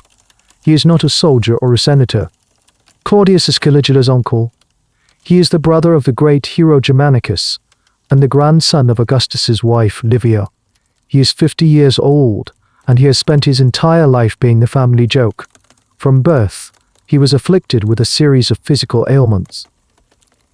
The ancient sources, which were universally hostile to him, describe him as a weak, clumsy, and socially awkward figure. His own mother reportedly called him a monster of a man, not finished but merely begun by Dame Nature. His family was so ashamed of him that they kept him out of public life, considering him an embarrassment, unfit for any serious office. During the reigns of Augustus and Tiberius, he was largely ignored, allowed to live a quiet life of scholarly pursuits. He was actually a very intelligent and learned man, a dedicated historian who wrote multi-volume works on the Etruscans and the Carthaginians, all of which are now lost. Then came the reign of his nephew Caligula. Caligula, in his typical cruel fashion, brought his uncle into the spotlight, but only to make him the court jester. He would force Claudius to attend his drunken dinner parties, where the other guests would throw olive pits at him. Caligula would make him a consul, then publicly mock his incompetence. Claudius survived the reign of terror by playing the fool, by making himself appear so harmless and pathetic that no one could possibly see him as a threat. And now, hiding behind a curtain, his survival strategy seems to have backfired. He assumes this soldier has come to kill him, to wipe out the last remaining male of the Imperial house. He falls to the soldier's feet and begins to beg for his life. But the soldier, Gratus, does something completely unexpected. He is a Praetorian, he needs an emperor. And this man, this trembling, stammering wreck, is the brother of Germanicus. He has the bloodline. In a moment of bizarre inspiration, Gratus and a few of his fellow soldiers hail this terrified man as the new emperor. It's a moment that historians still puzzle over. Was it a genuine impulse, or a calculated move by soldiers who knew this seemingly weak man would be easy to control? They half carry, half drag the bewildered Claudius out of the palace and take him back to the Praetorian camp. Claudius is still convinced he's on his way to his own execution. The Senate, meanwhile, is still debating the glorious restoration of the Republic. They are completely out of touch with reality. The next morning, they are presented with a done deal. The Praetorian Guard has an emperor, Claudius, and they have made him promise them a massive bonus in exchange for their loyalty. It is the first time in Roman history that the throne has been openly, nakedly bought from the army. The senators have no choice but to accept. The man they had dismissed as a fool their entire lives is now their supreme ruler. And to everyone's astonishment, Claudius, the stammering scholar, the family joke, turns out to be a surprisingly effective emperor. He is diligent, hardworking, and takes his administrative duties seriously. He oversees a major expansion of the empire, conquering Britain. He builds massive public works, including a new port for Rome and a new aqueduct. He personally presides over the law courts, showing a surprising amount of common sense. The fool has become a statesman, but his personal life, the one area where he has always been vulnerable, will be a disaster. His judgment in the Senate House is sound, but his judgment in the bedroom is catastrophic. He is a man who is easily manipulated, particularly by women. And his third wife, a young, beautiful, and wildly ambitious noblewoman, is about to enter the scene. Her name is Messalina, and she will orchestrate a reign of palace intrigue, scandal, and depravity that will make the whispers from Tiberius's Capri seem tame by comparison. So you have this new Emperor Claudius, the scholar, the survivor, the man who stumbled into power from behind a curtain. He is, by all accounts, a competent administrator. He is also, to put it mildly, unlucky in love. His first two marriages had ended in divorce. Well before he became emperor, now on the throne he needs a wife, an empress, to secure the dynasty and provide an heir. You see her now, and she is everything Claudius is not. She is young, probably around 30 years his junior. She is beautiful, vivacious, and descended from the highest Roman nobility. She is also, if the ancient historians are to be believed, one of the most rapacious and shamelessly corrupt figures in Roman history. With Messalina, we re-enter the world of sensational gossip and political slander, so a grain of salt is always required, but the stories told about her are so persistent and so detailed that they have defined her image for 2 millennia. At first, things seem to go well. She gives Claudius to children, a daughter named Octavia, and a son, Britannicus. With the birth of a male heir, the future of the dynasty seems secure. Messalina is now the mother of the next emperor, and this position gives her enormous power, and she begins to use it. The court of Claudius is a strange place. The old emperor, being socially awkward and trusting, doesn't rely on the traditional senators for advice. Instead, he relies on a small group of imperial freedmen, former slaves of Greek origin who are intelligent, efficient, and utterly loyal to him. Men like Narcissus and Pallas become his chiefs of staff, his secretaries of spices them forward. Messalina forms an alliance with these powerful freedmen, and together, they effectively run the empire behind Claudius's back. Her primary interests seem to be wealth and the elimination of rivals. She uses her influence over her doting, oblivious husband to accumulate a vast personal fortune. If she wants a beautiful villa or a magnificent garden, she will simply accuse the owner of some crime. Claudius, trusting his young wife, will then have the man exiled or executed, and Messalina will conveniently acquire the property. It's a brutal and effective form of state-sanctioned theft. She is also murderously jealous. She targets any woman at court whom she perceives as a threat. One of these is Julia Livilla, Caligula's youngest sister, who had been recalled from exile by Claudius. Messalina, seeing her as a potential rival for the emperor's affections, accuses her of adultery with the philosopher Seneca. Claudius, without much of a trial, has his own niece executed. Seneca, for his part, is merely exiled to the island of Corsica, a punishment he probably considered a lucky escape. But it is not her greed or her political maneuvering that makes Messalina infamous. It is the stories about her private life. The ancient sources, particularly the poet Juvenal and the historian Tacitus, paint a picture of an empress with an insatiable sexual appetite. They claim that while the emperor was busy with affairs of state, Messalina was living a secret double life. The most famous story, the one that has been retold for centuries, comes from Juvenal. He claims that Messalina would sneak out of the palace at night, her face hidden by a cloak and a blonde wig, and go down to the Subura, the roughest, seediest district in Rome. There, under the name the Wolf Girl, she would work as a common prostitute in a brothel, taking on all comers. Juvenal writes that she would be the last of the girls to leave in the morning, still burning with the fever of her womb, reluctantly returning to the imperial palace. Now this story is almost certainly a wild exaggeration, if not a complete fabrication. It is a piece of moralizing satire, designed to show the utter corruption at the heart of the empire. But like all good slander, it probably contained a kernel of truth. It's very likely that Messalina did take many lovers. It's also very likely that these affairs were not just about pleasure, but about building a network of political allies, men who were bound to her by a shared, dangerous secret. Whether she was a sex-addicted nymphomaniac, as the old sources claim, or a canny political operator using sex as a tool, is one of those questions historians love to argue about. A slightly more believable, but equally strange, story is told about a competition she held. Pliny the Elder, a more sober historian, records that she entered into a 24-hour endurance contest with Rome's most famous prostitute to see who could take on more partners. Messalina, the story goes, won the competition handily. True or not, these are the stories that were circulating in Rome. The empress of the Roman world, the wife of the Pontifex Maximus, the chief priest, was developing a reputation for legendary promiscuity, and for a while she gets away with it. Her husband is either too busy to be sorted or too willfully blind to see what is happening. But Messalina is about to make a fatal miscalculation. Her ambition and her recklessness will lead her to take one final, audacious step, a gamble so insane that it will finally force her husband's hand and bring her entire corrupt world crashing down around her. The final act of Messalina's life is a story of such breathtaking audacity that it reads like a work of fiction. It is the moment when her secret life and her public life collide in the most spectacular way imaginable. Her ambition, which has driven her to accumulate wealth and eliminate rivals, now fixates on a new target. She has decided she wants a new husband. The man she chooses is Gaius Silius, a handsome, intelligent, and ambitious young senator.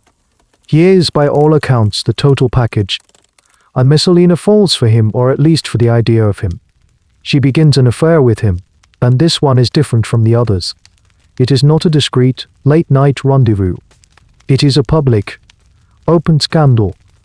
It is a public, open scandal. She showers him with gifts. She visits his home openly. She visits his house, accompanied by a full retinue of servants. Silius, for his part, seems to be a willing participant, though he must have known the terrible risk he was running. He divorces his own wife to be with the empress. You can feel the tension in the Roman court. Everyone sees what is happening. Everyone is talking about it. The only person who seems to be completely unaware is the emperor, Claudius himself.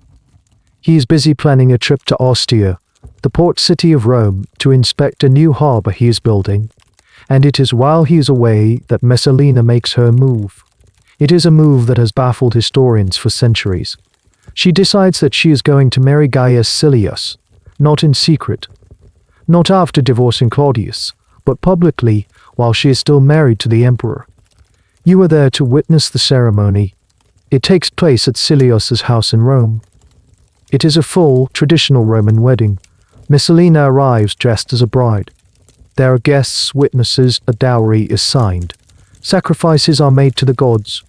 They even, according to the historian Suetonius, go through the ritual of the wedding night feast. It is a brazen, public, and utterly illegal act of bigamy. What on earth was she thinking? This is the great historical debate surrounding her downfall. Was it an act of pure, love-struck madness? Did she believe she was so powerful, so untouchable, that she could simply replace her old, bumbling husband with a handsome new one? Or was it a calculated political coup? Some historians argue that this was a serious attempt to overthrow Claudius. By marrying Silius, she was attempting to make him the new princeps, the new emperor, with her ruling at his side as empress and regent for her young son, Britannicus. In this view, she wasn't just a reckless adulteress, she was a would-be kingmaker. Another theory suggests she was convinced by a prophecy that the husband of Messalina was fated to die that year, and by marrying Silius, she was trying to transfer that fate from Claudius to him. We will never know for sure. Whatever her motive, the news of the wedding finally reaches the emperor in Ostia, and the man who brings it to him is not a senator or a soldier, but one of the powerful Greek freedmen who run his administration, a man named Narcissus. Narcissus had been an ally of Messalina's, but he realizes she has now gone too far. Her new lover, Silius, is a member of the old Roman aristocracy, and if he became emperor, the power of the freedmen would be over. For Narcissus, this is a matter of survival.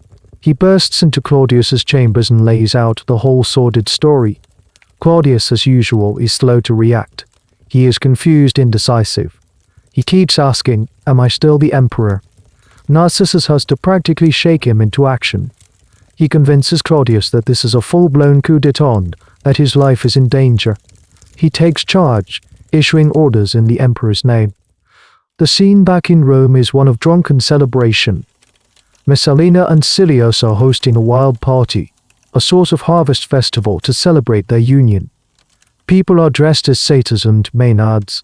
There is wine, dancing, and a general air of chaotic revelry. And into this scene of bacchanalian chaos comes the news Claudius knows. And he is coming back to Rome. The party dissolves in an instant of pure panic. Silius rushes to the forum to try and pretend nothing has happened. Messalina flees to the gardens of Lucullus, a property she had acquired through her usual methods. The hammer is about to fall. The Praetorian Guard, under the command of Narcissus, begins to round up the wedding guests and everyone implicated in the affair. The reckoning for Messalina's games is finally here, and it will be swift and without mercy. The downfall of Messalina is as swift and brutal as her rise was spectacular. As Claudius makes his slow, nervous journey back to Rome from Ostia, his chief of staff, the freedman Narcissus, is in total control. He has the Praetorian Guard rounding up everyone associated with the sham wedding. Gaius Silius, the would-be emperor, is arrested and executed almost immediately. He meets his end with quiet dignity, asking only for a quick death. Others among the conspirators, or wedding guests, depending on how you see them, are also summarily dispatched. You find Messalina in the gardens of Lucullus, a beautiful park on the edge of the city. The drunken revelry of her wedding party is a distant memory, replaced by a cold, quiet dread. She is not alone. She is with her mother, Domitia Lepida. Their relationship had been strained for years, but now, in this final crisis, her mother has come to her side. She is trying to compose a letter to Claudius, a plea for mercy, but her nerve seems to have failed her. She is alternating between tears of self-pity and fits of rage at her own betrayal. Her mother, a more stoic and pragmatic Roman aristocrat, tries to counsel her.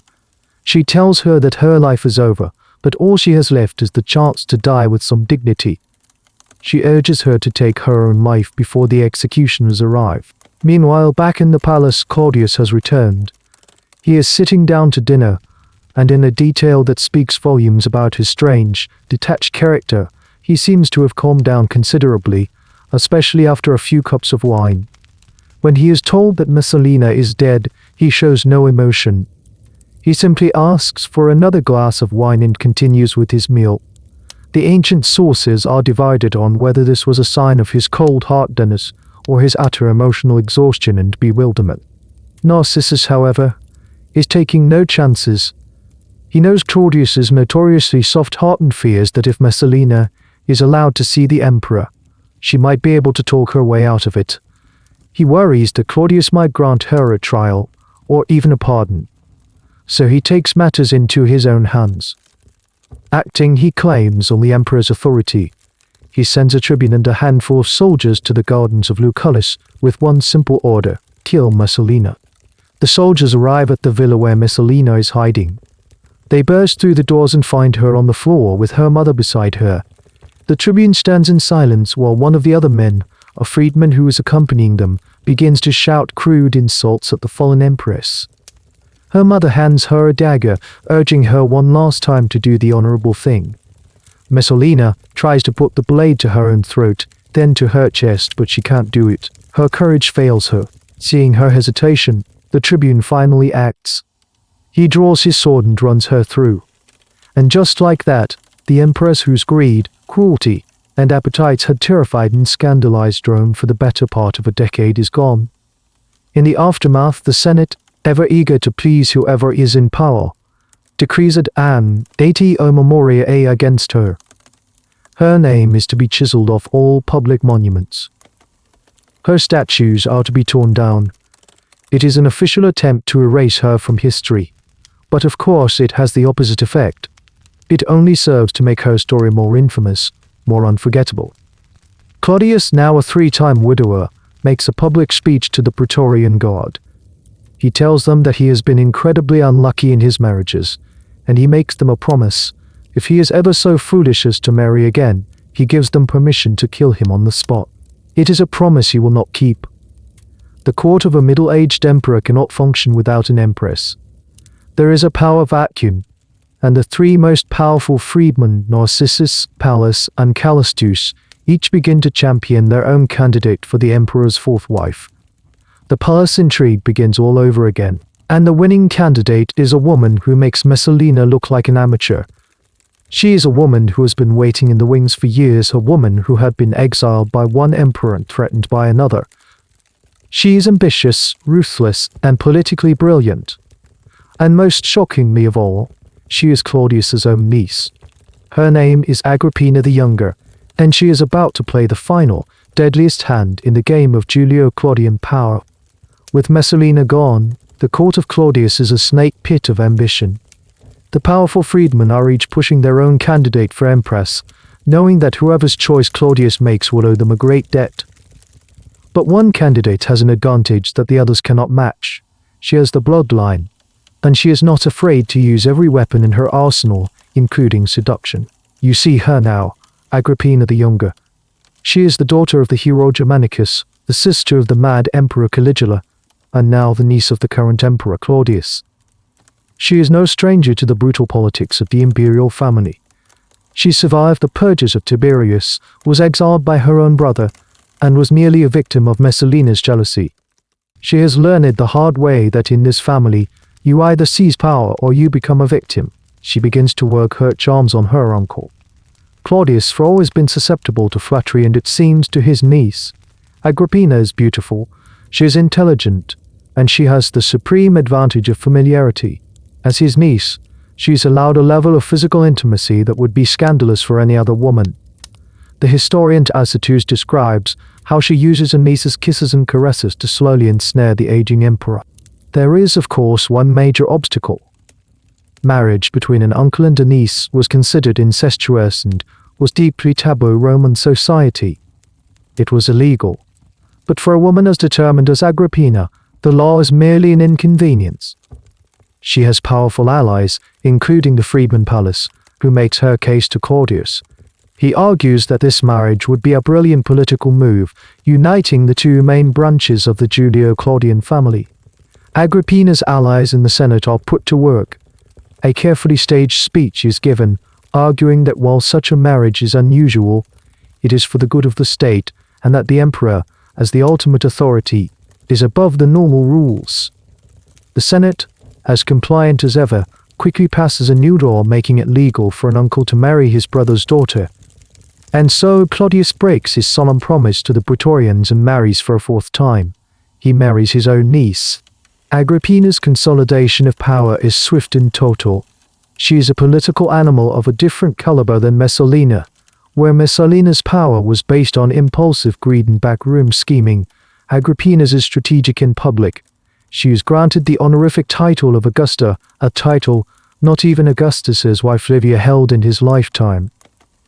She appears on coins alongside Claudius, not behind him, as an equal partner in power. She is, for all intents and purposes, a co-ruler. But she has one primary, overriding goal. And it is not her own power, but the power of her son. From a previous marriage, she has a boy named Lucius Domitius Aache Nobarbus. He is a direct descendant of Augustus, and in Agrippina's eyes, he is the rightful heir to the throne. There is just one problem. Claudius already has a son, Britannicus, the child he had with Messalina. Agrippina begins a systematic campaign to sideline Britannicus and promote her own son. She persuades Claudius to formally adopt her boy. He is given a new name, a name that will echo through history, Nero. She ensures that Nero is given more honors, more titles, and more public exposure than his younger stepbrother. She is Britannicus's tutors replaced with men loyal to her. She even manages to get her old enemy, the philosopher Seneca, recalled from exile to become Nero's personal tutor, securing a brilliant and influential ally. Claudius, now in his 60s, seems to go along with all of it. He is either too old and tired to resist his formidable wife, or he genuinely believes in her vision for a smooth succession. But as the years go by, there are hints that he is having second thoughts. He starts to show renewed affection for his own son, Britannicus. He is heard muttering that it is his fate to suffer the crimes of his wives, but also to punish them. The implication is clear. He is growing wise to Agrippina's ambitions, and he might be planning to reverse course, to name Britannicus as his true heir. Agrippina sees the writing on the wall. She cannot afford to wait for Claudius to die of natural causes. The risk that he will change his mind and disinherit Nero is too great. She decides she must act. The scene is an imperial dinner in October of the year 54 AD. Claudius is served his favorite dish, a plate of mushrooms. What happens next is one of history's most famous and debated poisonings. The ancient sources are almost unanimous in their account. Agrippina has procured a special, fast-acting poison from a notorious poison maker named Locusta. The poison is administered to a single, particularly succulent mushroom on the emperor's plate, perhaps supplied by his personal food taster, a man named Holotus who was in on the plot. Claudius eats the mushroom. Soon after, he is in agony. But the poison doesn't quite work as planned. He is sick, but he doesn't die. He is either carried or stumbles to his bedroom. Agrippina, in a panic, moves to plan B. She summons the court physician, a man named Xenophon, another of her co-conspirators. The physician pretends he is trying to help the emperor vomit to clear the poison. He takes a feather, supposedly to tickle the back of Claudius's throat. But the feather, the story goes, has been dipped in a second, even deadlier poison. This time it works. The Emperor Claudius slumps back dead. Was it really a plate of mushrooms? Was it the poisoned feather? Was it poison at all? Or did the 63-year-old emperor simply die of a stroke at a very convenient time for his wife? The suspicious mushroom story is so neat, so dramatic, that some historians suspect it's a fiction created after the fact. But whatever the method, the result is the same. The scholar emperor is dead. The path is now clear, and Agrippina is about to place her 17-year-old son on the throne of the Roman world. The morning after Claudius's death is a masterpiece of political stage management, orchestrated entirely by Agrippina. The emperor's death is kept a closely guarded secret for several hours. You are in the palace, and the atmosphere is thick with a strange, feigned normalcy. Agrippina pretends that Claudius is still alive, but merely resting. She sends out bulletins saying he is recovering. She even brings a troupe of comedians into his chambers to cheer him up, the sounds of their laughter echoing through the halls to maintain the illusion of life. This is all a carefully calculated delay. She is waiting for two things: the astrologically perfect moment for her son's accession, and for the Praetorian Guard to be properly secured. She keeps the legitimate heir, Britannicus, locked away in his room, comforting him with feigned affection, effectively holding him hostage to prevent any rival faction from proclaiming him emperor. Finally, at midday, the time is right. The palace gates swing open, and Agrippina emerges, standing beside her handsome, 17-year-old son. His name is no longer Lucius Domitius Aecino Barbus. His name is now Nero Claudius Caesar Augustus Germanicus. He has been carefully dressed and rehearsed for this moment. They walk together to the barracks of the Praetorian Guard, where the commander, a man loyal to Agrippina, presents Nero to the soldiers. Nero gives a short, prepared speech promising the guards a massive bonus, just as Claudius had. The soldiers cheer and proclaim him emperor. From there, it's a short walk to the Senate House, where the senators, faced with the accomplished fact of the army's support, quickly vote him all the titles and powers of an emperor, and brutally efficient transfer of power. The first few years of Nero's reign, much like Caligula's, are hailed as a golden age. The Roman world breathes a sigh of relief. The government is in the capable hands of three people: Nero's old tutor, the brilliant philosopher Seneca, the prefect of the Praetorian Guard, a sturdy soldier named Boris, and, of course, the dominant figure behind the throne, the empress mother, Agrippina.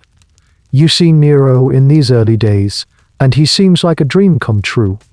He is young, good-looking, and seems genuinely modest and eager to please. In his first speech to the Senate, a speech written for him by Seneca, he promises to end the secret trials and corruption of the previous reign. He says he will respect the Senate's authority and model his rule on that of the great Augustus. He declares he wants to focus on the things he is truly good at: poetry, music, art, and chariot racing, and leave the boring business of administration to his advisors. The senators are delighted. A ruler who is not a gloomy recluse, a mad god, or a bumbling scholar, but a charming young man who just wants to be an artist. It sounds perfect. For a while it is. The government runs smoothly under the guidance of Seneca and Boris. The empire is at peace. The first 5 years of Nero's reign become so famous for their good governance that they are later referred to as the quinquennium Naranes. Nero indulges his passions. He loves all things Greek. He writes poetry, he practices singing and playing the lyre, a small harp-like instrument. He is obsessed with chariot racing and sees himself as a world-class driver. These are hobbies that a traditional Roman aristocrat would consider undignified, even shameful, but in these early days, they are seen as the charming eccentricities of a young, art-loving prince. A little-known and rather charming detail from this period is his supposed invention of a kind of early clipboard. The historian Suetonius claims that when Nero was first asked to sign a death warrant for a condemned criminal, he sighed and said, "I wish I had never learned to write." To make the process of signing documents easier while he was reclining, he supposedly used a set of ivory tablets held together in a frame, which some have fancifully called the world's first binder or clipboard, humanizing detail of a man who, at least at first, seemed to recoil from the grim realities of power. But behind this golden facade, A dark psychological drama is unfolding in the palace. The problem is Agrippina. She has put her son on the throne, and she has no intention of stepping aside. She sees herself as the co-ruler, the true power behind her son's youthful image. She attends meetings of the Senate, listening from behind a curtain. She has her face put on coins alongside her son's. She is, in her own mind, the empress of the world. And Nero, her teenage son, is beginning to resent it. He is starting to feel the first stirrings of his own power, his own desires. He is tired of being his mother's puppet. The golden boy with a lyre is growing up, and he is beginning to strain against the suffocating embrace of the mother who gave him everything. The idyllic picture of the happy royal family is about to crack, and the struggle for power between mother and son will escalate into a toxic, terrifying conflict that will end in one of the most infamous murders in history. The perfect partnership between mother and son begins to unravel, and it starts as these things so often do with a woman. Nero falls in love. The object of his affection is not his politically correct wife, Octavia, the daughter of Claudius, whom he was forced to marry and openly detests. Instead, he falls for a former slave girl named Act. You can see the dynamic shifting. Nero, for the first time, has a secret that is his alone, a private world away from his mother's watchful eye. Agrippina is furious. This isn't just about jealousy. To her, it is a matter of state. An emperor having an affair with a freed woman is a disgrace to the imperial family. She sees it as a direct challenge to her authority, a sign that her son is slipping from her control. She confronts Nero first with pleading, then with angry tirades, but her rage only pushes him further away. He begins to lean more on his advisors, Seneca and Boris, who are also growing tired of Agrippina's constant interference.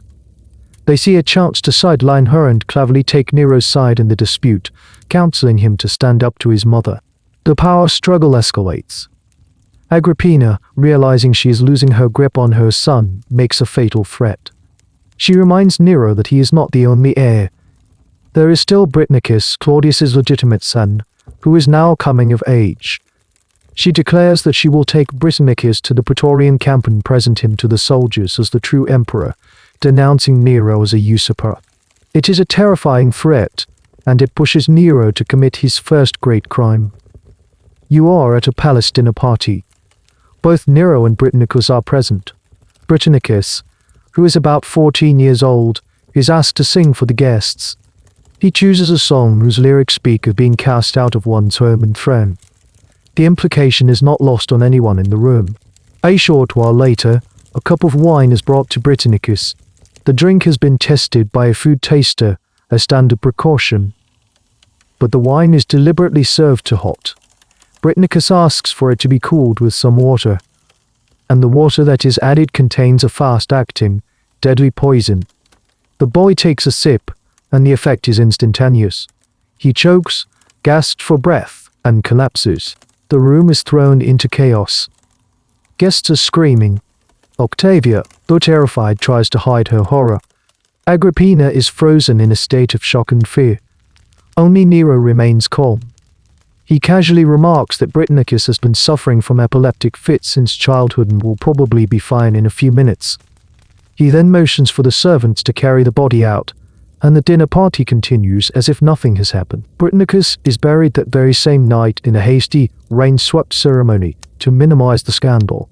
Whether Nero acted alone or with the help of his advisors is a question that historians still debate. Seneca and Boris later claimed to have had no part in it, but it's hard to believe they were completely unaware. What is certain is that the first innocent blood has been spilled. The charming boy emperor has become a murderer. With Britannicus gone, Agrippina has lost her only leverage. Nero now begins to strip her of her power, publicly and systematically. He removes her personal bodyguard of German soldiers. He forces her to move out of the Imperial palace and into a separate house. He encourages a series of trivial lawsuits against her, forcing her to defend herself in court like a common citizen. Whenever he visits her, he brings a retinue of centurions, a clear message that he sees her not as a loving mother, but as a security threat. But Agrippina is a survivor. Even in this diminished state, she remains a powerful figure, a focal point for anyone at court who is discontented with Nero's rule. And Nero becomes increasingly paranoid about her. He begins to see his mother not just as a nuisance, but as a genuine threat to his life and his throne. The situation is made even more toxic by the arrival of a new woman in Nero's life, the beautiful and ambitious Poppaea Sabina. Poppaea wants to be empress, but she knows that as long as Agrippina is alive, Nero will never dare to divorce the politically popular Octavia. Poppaea begins to whisper in Nero's ear, mocking him for being afraid of his own mother, goading him, pushing him toward the unthinkable. The psychological pressure builds. Nero, now a man in his early 20s, is trapped in a deeply strange and codependent relationship with his mother. A relationship that has curdled from love to resentment to mortal fear. He decides that the only way to be truly free, truly emperor, is to do what Roman tyrants do. He decides he has to kill his mother. Nero's decision to murder his mother is one thing, figuring out how to do it is another. It has to look like an accident. Agrippina is still a popular and respected figure, the daughter of Germanicus. A simple poisoning or stabbing would be too obvious and could cause a public backlash. So Nero, with his theatrical and inventive mind, devises one of the most absurdly elaborate and comically failed assassination plots in all of history. His plan is to kill her at sea. He is staying at his holiday villa in Baiae, on the beautiful Bay of Naples, a place famous for its luxurious parties. He knows his mother is staying at a nearby villa. He feigns a reconciliation. He sends her warm, affectionate letters, inviting her to come and celebrate a religious festival with him. Agrippina, though suspicious, is desperate to regain her son's favor, and she accepts. He watches as she arrives. Nero puts on a show of loving devotion, hugging her, holding her hand, and escorting her to a lavish banquet. Everything is perfect. After the dinner, which lasts late into the night, it is time for her to go home. And Nero unveils his secret weapon. He leads her down to the shore, where a special boat is waiting for her. He explains that her own boat was accidentally damaged. The boat is a spectacular piece of engineering, but it is engineered for murder. The canopy over the main cabin has been weighted with a huge amount of lead, and the entire structure is designed to collapse and fall apart on command, crushing everyone beneath it and sinking the boat. It is a death trap disguised as a luxury yacht. Nero says a tearful, emotional goodbye to his mother, kissing her eyes and clinging to her in a display of affection that is, for once, probably genuine, a mixture of guilt, fear, and last-minute regret. Agrippina and a few of her attendants set off across the calm, moonlit bay. They are a short distance from the shore when the signal is given. The mechanism is triggered. With a great crash, the lead-weighted roof collapses. But here, the plan immediately goes wrong. One of Agrippina's attendants, a woman named Daceroniae, is crushed instantly.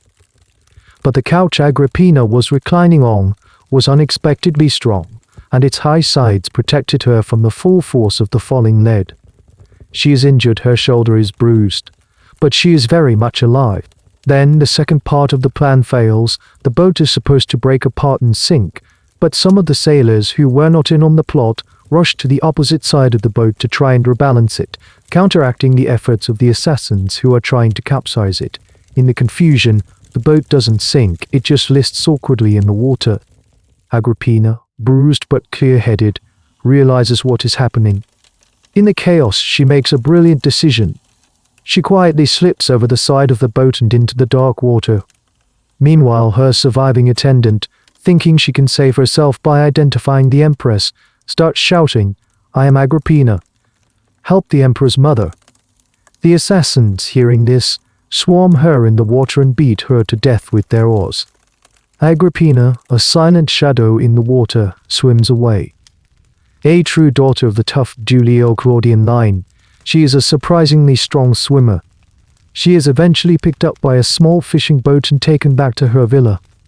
She now knows, without a shadow of a doubt, that her son has just tried to kill her. Her next move is a masterclass in political maneuvering, even at the brink of death. She knows Nero will try again. But she can't expose him without starting a civil war, so she plays dumb.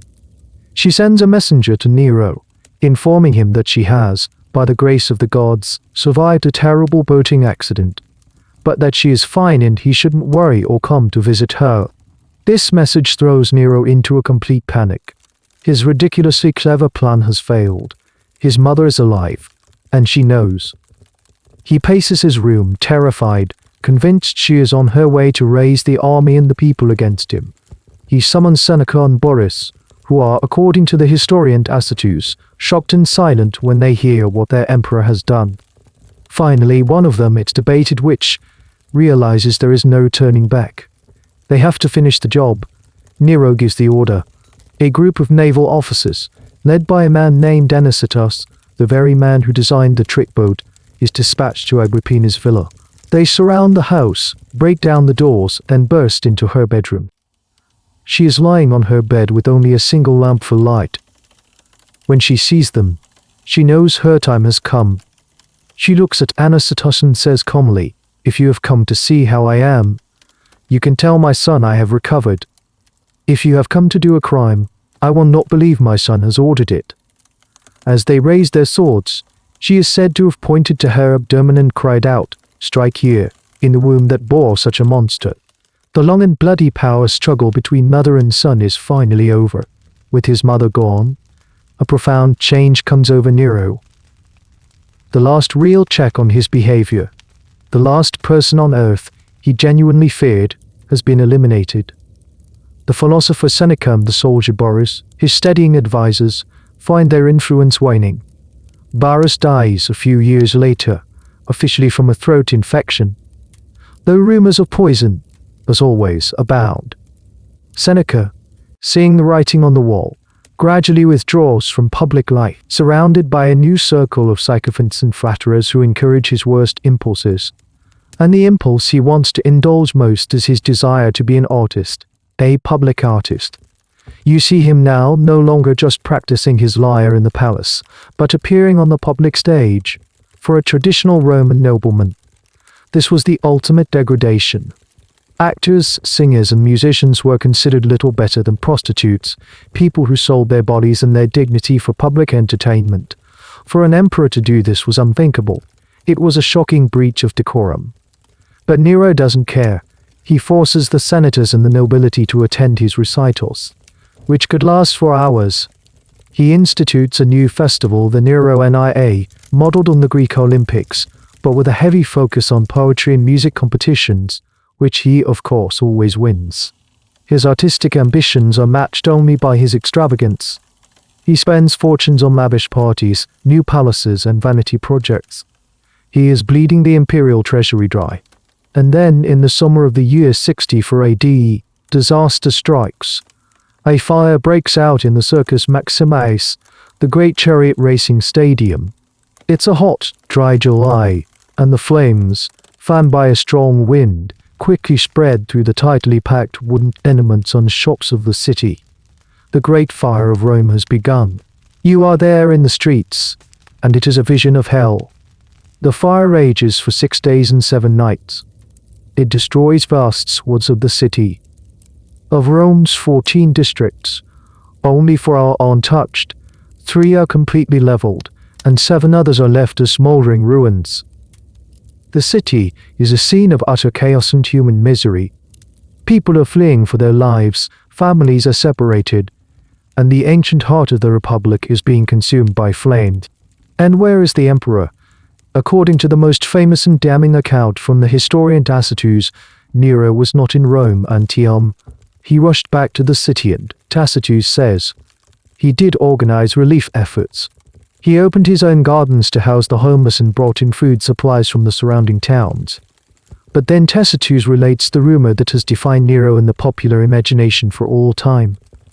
It is the story that, at the height of the Inferno, Nero went to his private stage in the palace, put on his full costume, and sang a long, epic poem he had composed about the fall of Troy, accompanying himself on the lyre. He was, in effect, fiddling while Rome burned. Now, Tacitus himself is careful to state that this is a rumor. The historian Cassius Dio, writing much later, states it as fact. Suetonius says he watched the fire from a tower while singing. Whether it actually happened is one of the most hotly contested points among Roman historians. Was it a malicious rumor spread by his enemies to make him look monstrously indifferent to his people's suffering? Or did this artist emperor, in a moment of supreme, narcissistic delusion, see the greatest tragedy in his city's history as a dramatic backdrop for his own performance? We will never know for sure. What we do know is what happened next. After the fire, Nero seized a vast tract of the devastated land right in the center of the city, land that had previously been home to thousands of people, and began to build himself a new palace. This was not just a punning, decadent landscape of villas, gardens, and even an artificial lake. It was called the Domus Aurea, the Golden House. It was a monument to his own ego, built on the ashes of his people's homes. The fire and the massive expense of the Golden House made Nero incredibly unpopular. The people of Rome who had once adored him now began to mutter against him. They needed a scapegoat. Someone had to be blamed for the fire. And Nero, ever the master of deflection, found the perfect victims. He chose a small, obscure, and widely distrusted religious sect that had recently taken root in the city.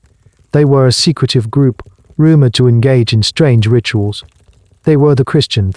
Nero launched the first great persecution, rounding up members of this new faith and subjecting them to horrific, theatrical forms of public execution. He had them torn apart by dogs in the arena, or in a detail of grotesque cruelty. He had them covered in tar, tied to posts in his gardens, and set on fire to serve as human torches to illuminate his evening parties. The fire, the Golden House, and the persecution marked a point of no return. The artist emperor had shown himself to be a monster of vanity and cruelty. The loyalty of the Roman people and its ruling class was burned to a cinder. The final act of his reign was about to begin. As Nero's grip on reality seems to loosen, his public behavior grows ever more bizarre, particularly in his personal relationships. The line between performance and reality, already blurred, now dissolves completely. Having murdered his mother and his first wife, Octavia, he is now married to the ambitious Poppaea Sabina. Their relationship is reportedly a passionate and stormy one, but it ends in a moment of brutal, impulsive violence. The historian Tacitus reports that one day, Nero came home late from the chariot races. Poppaea, who was pregnant at the time, nagged him about it. Nero, in a fit of rage, kicked her in the stomach. The blow was so severe that it killed both her and their unborn child. His grief afterward was as theatrical as his rage. He gave her the most lavish funeral imaginable, had her body embalmed with spices rather than cremated in the Roman fashion, and delivered a gushing eulogy in the Forum, praising her beauty and her divine qualities. He even had the Senate officially deify her, just as Caligula had done for his sister Drusilla. But his bizarre marital history does not end there. He soon finds a young boy, a freedman named Sporus, who bears a striking resemblance to his dead wife, Poppaea. In one of the strangest episodes of his reign, Nero has the boy castrated. He then proceeds to marry him in a full public ceremony. Sporus is dressed as an empress, given a dowry, and escorted to the palace. Nero treats him as his wife, appearing with him in public, and reportedly demands that Sporus be addressed as empress or lady. You can only imagine the reaction of the Roman senators, forced to witness their emperor, the living embodiment of Roman power and masculinity, parading around with a castrated boy dressed as his bride. It was a spectacle of profound cultural transgression, a deliberate mockery of every Roman value. But Nero, in his theatrical gender bending, was an equal opportunity offender. Not content with just having a wife, he also decided to become one. He found another man, a member of his decadent inner circle named Pythagoras, and in another public ceremony, Nero himself played the part of the bride. He wore the traditional bridal veil, went through the formal rituals, and was married to this man. It is here that we must pause and consider what this meant. To the modern mind, this might look like an exploration of fluid sexuality. But to the Romans, it was something very different, and much more shocking. The issue for them wasn't so much the homosexual act itself, but the question of dominance. In a Roman male relationship, It was socially acceptable, if not ideal, for the dominant, active partner to be a freeborn citizen. But for a freeborn Roman man, let alone an emperor, to take the passive, submissive role, the role of the woman, was the ultimate sign of degradation and weakness. By publicly casting himself as a bride, Nero was performing the ultimate act of self-abasement in Roman eyes. Historians still struggle to understand the psychology behind these acts. Was it a deliberate political statement, a final, nihilistic rejection of all traditional Roman morality? Or was it the ultimate artistic performance from a man who saw his entire life as a stage, and who was constantly seeking new, more shocking ways to command the attention of his audience? It's a debate with no clear answer. One of the more obscure but telling details about Nero's lifestyle during this period comes from his dining habits. He was known for his incredibly extravagant banquets, which could last from noon until midnight. He is said to have invented his own luxury dish, a kind of ancient surf and turf combining the flesh of the prized mullet fish with sow's udder. But more strangely, he had a clever mechanical device installed in the ceiling of his Golden House dining room. The ceiling panels would slide back, and flowers and expensive perfumes would be showered down upon his dinner guests. It is a perfect metaphor for his reign, a technically ingenious, incredibly expensive, and ultimately shallow performance designed to dazzle and distract from the rot underneath. These increasingly erratic behaviors, combined with his financial extravagance and his persecution of the senatorial class, are creating a powerful backlash. Conspiracies are brewing, not just in Rome, but among the generals in the provinces. The emperor is no longer seen as a charming eccentric, but as an unstable and dangerous tyrant. His public marriages are the final proof for many that he has lost all connection to Roman identity and dignity. The final act of his performance is approaching, and it will not end with applause. The end for Nero begins not in Rome, but in the provinces. The men with the real power, the generals in command of the legions, have had enough. A revolt breaks out in Gaul, led by the governor, Index. Soon after, the governor of Spain, a grim old soldier named Galba, also declares his opposition to Nero. You are in Rome, and you can feel the ground shifting beneath the emperor's feet. At first, Nero doesn't seem to take the news seriously. Suetonius reports that when he first heard of Index's revolt, his main concern was not the military threat, but his anger that Index had publicly insulted his lyre-playing skills. He seems to exist in a bubble of artistic narcissism, unable to grasp the mortal danger he is in. He talks of leading an army to Gaul, not to fight, but to sing to the rebellious legions, convinced that his music will win them back. He begins to design elaborate stage wagons for his musical instruments and to recruit a female bodyguard, whom he calls his Amazonians. He is planning a concert tour, not a military campaign, but the situation deteriorates rapidly. The revolt in Gaul is crushed, but Galba's rebellion in Spain gains momentum. Then comes the final, fatal blow. The Praetorian Guard, his own personal army right here in Rome, decides to switch its allegiance. Bribed by Galba's agents, they abandon their emperor. The news reaches Nero while he is having dinner. He panics. He overturns the table and frees the palace. His world has completely collapsed in the space of a few hours. The guards, the senators, his fair-weather friends, everyone has deserted him. He is alone, running through the dark, empty halls of his golden house. He sends for his friends, but no one answers. He goes to their houses, but the doors are closed to him. In a desperate and pathetic scene, he wanders the palace calling for a gladiator or a soldier, anyone to come and kill him, but no one will. He cries out, "Have I neither friend nor foe?" Finally, a handful of his loyal freedmen, including the boy Sporus whom he had married, find him. They tell him his only option is to flee the city. They bring him a horse, and in a disguise of a shabby cloak, his face half hidden, he gallops out of Rome in the dead of night, a terrified fugitive. He rides to a small, run-down villa a few miles outside the city, a property belonging to one of his freedmen. As he goes, he hears the shouts of soldiers who are now openly celebrating his downfall and proclaiming Galba the new emperor.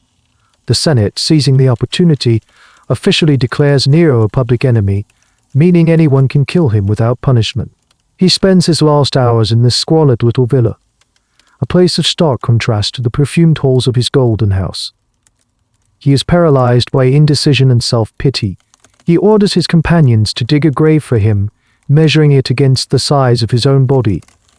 As they dig, he weeps, muttering over and over again, "What an artist dies in me." It is his own epitaph, a perfect summary of his life as he saw it. He pulls out a dagger, tests its point, but he can't bring himself to do it. He lacks the courage. He asks one of his companions to kill himself first, to set an example. No one volunteers. He is a man who has ordered the deaths of his mother, his wives, and countless others, but he cannot face his own end. Then they hear the sound of hoofbeats. A centurion and soldiers are approaching, sent by the Senate to arrest him and bring him back for public execution, a traditional, brutal flogging to death in the Forum. The sound of the horses finally gives him the push he needs. With the help of his secretary, Epiphanes, who guides his hand, Nero places the dagger to his throat and pushes. His last words as the centurion bursts into the room are reportedly too late. This is fidelity. He dies, his eyes bulging in a final, horrifying stare. He is 30 years old. The death of Nero is more than just the end of a single reign. It is the end of an era. He is the last of his line. The blood of Augustus, which has flowed through the veins of Tiberius, Caligula, and Claudius, has finally run out. The Julio-Claudian dynasty is extinct. And with no clear heir, no system of succession beyond family, the Roman world is plunged into chaos. The year that follows Nero's death will be known as the Year of the Four Emperors, a brutal and bloody civil war that will tear the empire apart. The rotten bloodline has finally destroyed itself, and it has almost taken the entire Roman world down with it. The news of Nero's pathetic end spreads through Rome like a shockwave. For the common people, there's a strange mix of emotions. Many had genuinely loved him for his games, his handouts, and the sheer spectacle of his reign. Suetonius says that 4 years after his death, people would decorate his tomb with flowers. There were even a series of false Neros. The impostors who appeared in the eastern provinces claiming to be the emperor returned from the dead, and they managed to gather surprisingly large followings. It speaks to a peculiar charisma that lingered long after he was gone. But for the Senate and the military, there is only a sense of grim opportunity. The monster is dead, the dynasty is over. And now, there is a power vacuum of a kind, not seen since the days of Julius Caesar. You are in the city, and the atmosphere is electric with uncertainty. The last link to Augustus, the man who had brought peace and stability after a century of civil war, has been severed. The system he built, a system based on family and inheritance, is now fundamentally broken. The man who triggered the collapse, the old governor of Spain, Galba, is the first to claim the prize. He marches on Rome with his legions and is declared emperor by the Senate. He is a stern, old-school disciplinarian from an ancient noble family. He represents a return to traditional Roman values after the decadent chaos of Nero. His motto is discipline. He cuts spending, refuses to pay the massive bonuses promised to the soldiers who supported him, and generally behaves like a man who thinks he can turn back the clock. This turns out to be a fatal miscalculation. He has forgotten the most important lesson of the last 100 years: the Praetorian Guard makes emperors, and they do not appreciate having their bonuses cancelled. Just a few months into his reign, Galba is murdered in the middle of the Roman Forum by his own bodyguards. His last words are a matter of historical debate. Some say he bravely offered his neck, telling the soldiers to strike, if it be for the good of Rome, promising to pay the bonus he had withheld. Either way, his head is cut off and paraded around the city on a spear. The Praetorians immediately proclaim a new emperor, a wealthy and dissolute senator named Otho, who had been a close friend of Nero's. Otho is essentially a Nero light, a man known for his luxurious lifestyle. He pays the guard their money, and for a brief moment, it seems like he might stabilize the situation. But the legions out on the frontiers have other ideas. The powerful armies stationed on the Rhine River in Germany have heard the news. They feel they have been left out of the process. Why should the Praetorians in Rome get to choose the emperor? They have swords too, so they proclaim their own general, a man named Vitellius, as emperor. Now you have two emperors, Otho in Rome and Vitellius in Germany. And that means civil war. The armies of Germany march down into Italy. They meet Otho's forces in a brutal battle in the north. Otho is defeated. Rather than drag the civil war out, he chooses to take his own life, a surprisingly noble end for a man with a reputation for decadence. Vitellius is now the undisputed emperor. He enters Rome not as a savior, but as a conquering general. His reign is short and notorious for one thing: gluttony. The historians paint a picture of an emperor who does little else but feast, hosting 3 or 4 massive banquets a day, each one costing a fortune. He is said to have invented new dishes and sent the Roman navy scouring the seas for the rarest delicacies. It's a reign of pure, shameless self-indulgence. But while Vitellius is eating himself into a stupor in Rome, another, far more formidable power is stirring in the east. The legions stationed in Judea and Syria, who are in the middle of suppressing the great Jewish revolt, have decided it is their turn to play the Game of Thrones. They proclaim their commander, a tough, no-nonsense soldier from a humble Italian family named Titus Flavius Vespasianus. We know him as Vespasianus. Another civil war erupts. The Eastern legions, hardened by years of real fighting, march on Italy. The final, bloody showdown takes place in the streets of Rome itself. It is a horrific, chaotic battle with Roman soldiers fighting and killing each other amidst the city's sacred temples and monuments. Vitellius is captured, dragged from a hiding place, and brutally killed by the soldiers, his body thrown into the Tiber. Vespasian is the final victor. He is the 4th emperor in a single, terrible year. He is not a Julio-Claudian. He is not a member of the old aristocracy. He is a professional soldier, a practical man who has seized power through naked force. He will bring stability back to the empire.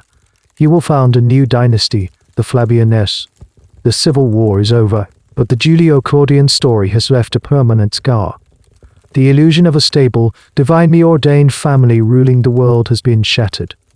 Power, it is now clear, does not come from bloodlines or the will of the gods. It comes from the end of a sword, and it belongs to whoever has the strongest army. The rotten bloodline has taught the world a dangerous and unforgettable lesson. So the curtain falls on the Julio-Claudians, and the dust settles after a year of brutal civil war. The new emperor Vespasian is a breath of fresh, unpretentious air. He is a practical, down-to-earth soldier with a famously rustic sense of humor. When his son Titus criticized him for placing a new tax on public urinals, Vespasian reportedly held a coin from the first day's revenue under his son's nose and asked if it smelled bad. The message was clear: money is money, and the state needs it. It's a world away from Nero's theatrical fantasies or Caligula's divine pretensions. But as you stand in the now recovering city of Rome, watching Vespasian's new Flavian dynasty begin the work of reconstruction, a fundamental question hangs in the air. What went so wrong with that first family? What was the fatal flaw that led a dynasty beginning with the political genius of Augustus to end in the narcissistic ruin of Nero? Was it something in their blood or something in their circumstances? This is the great debate that has echoed down the centuries. The ancient historians who lived through these times, men like Tacitus and Suetonius, leaned heavily towards the bad blood theory. They saw a pattern of inherited madness and moral decay. To them, the family was a tainted line, a Greek tragedy played out on a global stage, where the sins of the fathers were visited upon the sons, each generation growing progressively more monstrous. They wrote of the arrogance of the Claudian side of the family, and the recklessness of the Julian side, mixed together into a toxic cocktail of tyranny. You can see the appeal of this argument. There's a neat dramatic symmetry to it. You have Augustus, the cold, calculating founder, his stepson Tiberius, the gloomy paranoid. Tiberius's great-nephew Caligula, the raving madman. Caligula's uncle Claudius, the bumbling fool who was surprisingly competent but fatally weak in his personal life. And finally, Claudius's stepson Nero, the artist tyrant who brought the whole structure crashing down. It's a compelling narrative of escalating insanity, a story of a bloodline rotting from the inside out. But modern historians are often more skeptical of this explanation. They point to the other side of the argument, the poison chalice of power theory. This idea suggests that the problem wasn't the blood, but the job. The position of Roman emperor was a new and deeply unnatural one. Augustus had created a system with no checks and no balances. An emperor had, in effect, absolute power. He was commander of all the armies, the supreme judge, the high priest, and the richest man in the world, all rolled into one. There was no one to tell him no. Imagine being a young man, like Caligula or Nero, raised in an environment of unimaginable wealth and sycophancy, where your every whim is indulged. Then suddenly, at a young age, you are handed absolute power over tens of millions of people. You are told that you are, if not a god, then certainly chosen by them. It's a position that would be a profound psychological challenge for even the most stable and mature individual. For a young, inexperienced, and perhaps already troubled person, it could be a recipe for catastrophic mental breakdown. In this view, the madness of Caligula or the monstrosity of Nero wasn't a result of a defective gene, but a predictable, if extreme, reaction to the impossible pressures and temptations of their office. They were not born monsters. They were made monsters by the system they inherited. The problem was not the person, but the position. And there's a fascinating little detail in the science of genetics that adds a modern twist to this ancient debate. The Julio-Claudian family tree is a notoriously tangled and inbred web. To keep power and property within the family, there was an enormous amount of intermarriage between cousins and other truant cousins. Augustus married his cousin. Agrippina the Younger married her uncle. This kind of repeated inbreeding within a small gene pool is now known to dramatically increase the chances of recessive genetic disorders, including certain forms of mental illness. So it's entirely possible that there was a genuine biological component to the family's instability. The bad blood that the ancient historians spoke of might not have been a moral failing, but a literal, genetic predisposition to erratic behavior, which was then horrifically amplified by the pressures of absolute power. So which is it? Nature or nurture? Bad blood or a bad system? The debate is, of course, unresolvable. The truth likely lies in a messy combination of all these factors. They were a family with a potentially fragile genetic inheritance, placed into a position of unnatural and absolute authority, a position that would warp even the strongest character. They were handed a poison chalice, and it drove them mad. As you look at the ruins of their palaces, you realize you're not just looking at the story of a single family. You're looking at a timeless cautionary tale about the corrosive nature of unchecked power. And so, as our journey through this broken family history comes to a close, we must take one final step back and look not at the emperors themselves, but at the storytellers. How do we know what we know? The images of these rulers that are so vividly seared into our minds. Tiberius on his island of sin, Caligula pointing his horse to the consulship, Nero fiddling while Rome burned. Where do they come from? You are in a quiet library, the scroll of a Roman historian spread out before you. The men who wrote the history of the Julio-Claudians were not neutral observers. The three main sources we rely on for the juiciest details are Tacitus, Suetonius, and Cassius Dio. Tacitus was a senator, a member of the very class that the emperors, particularly Tiberius and Nero, had terrorized and humiliated. He wrote with a burning moral outrage, seeing the Principate as a slow poison that had destroyed Roman liberty. His histories are masterpieces of literature, full of brilliant psychological insight, but they are also deeply pessimistic and colored by his own political biases.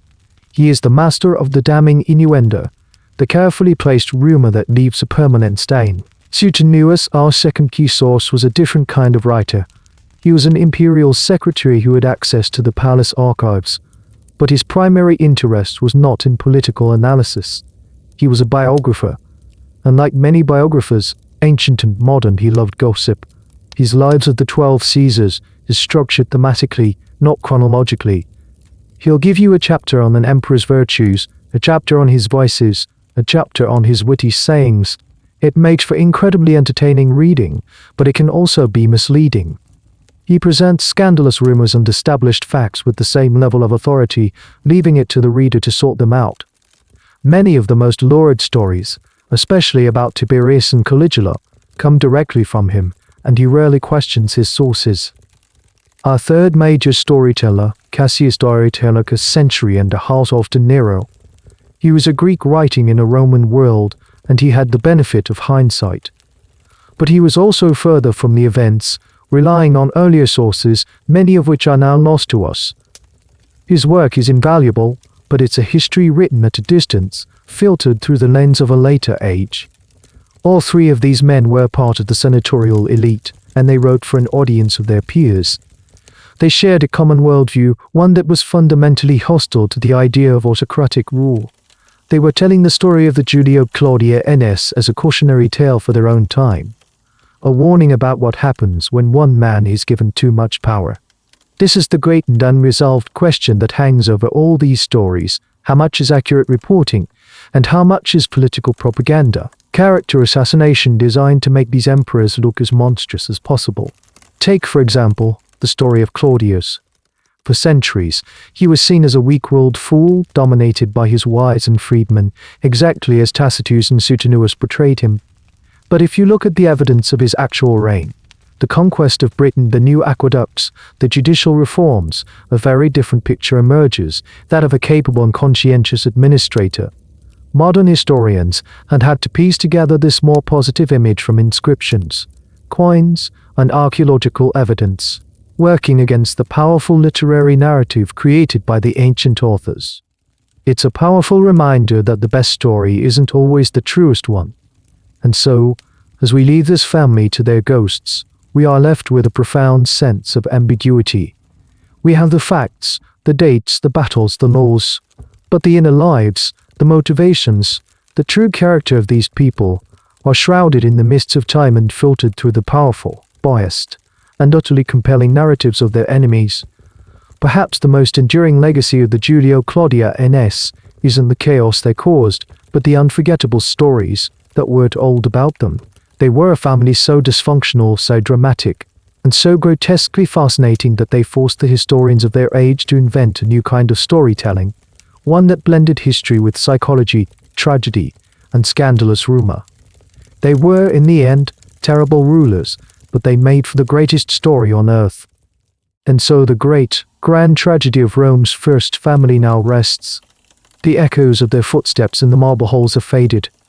The whispers of scandal have grown quiet, leaving only a deep and profound stillness. You can let the details of the story begin to soften now, to blur at the edges like a fresco weathered by time. The names and the dates can dissolve. Tiberius, Agrippina, Nero, just sounds now, drifting away on a gentle current of sleep, of time stretching out like a long, quiet road behind you. You are here, now, in the safety and the comfort of your own space, far, far away from the weight of crowns and the burden of empire. The story was just a dream you were visiting, a painted scene on a faraway wall, and you can turn away from it now, feeling your own presence in this moment, the gentle rise and fall of your own breath, the soft weight of the blanket around you. There is nothing left to understand. There is only this peaceful descent into a quiet of your own, a quiet that belongs only to you, deep and calm and endless. The final word has been whispered. If your mind is still gently stirring, you're welcome to drift into another of my stories. If not, I wish you a deep and peaceful slumber. Good night.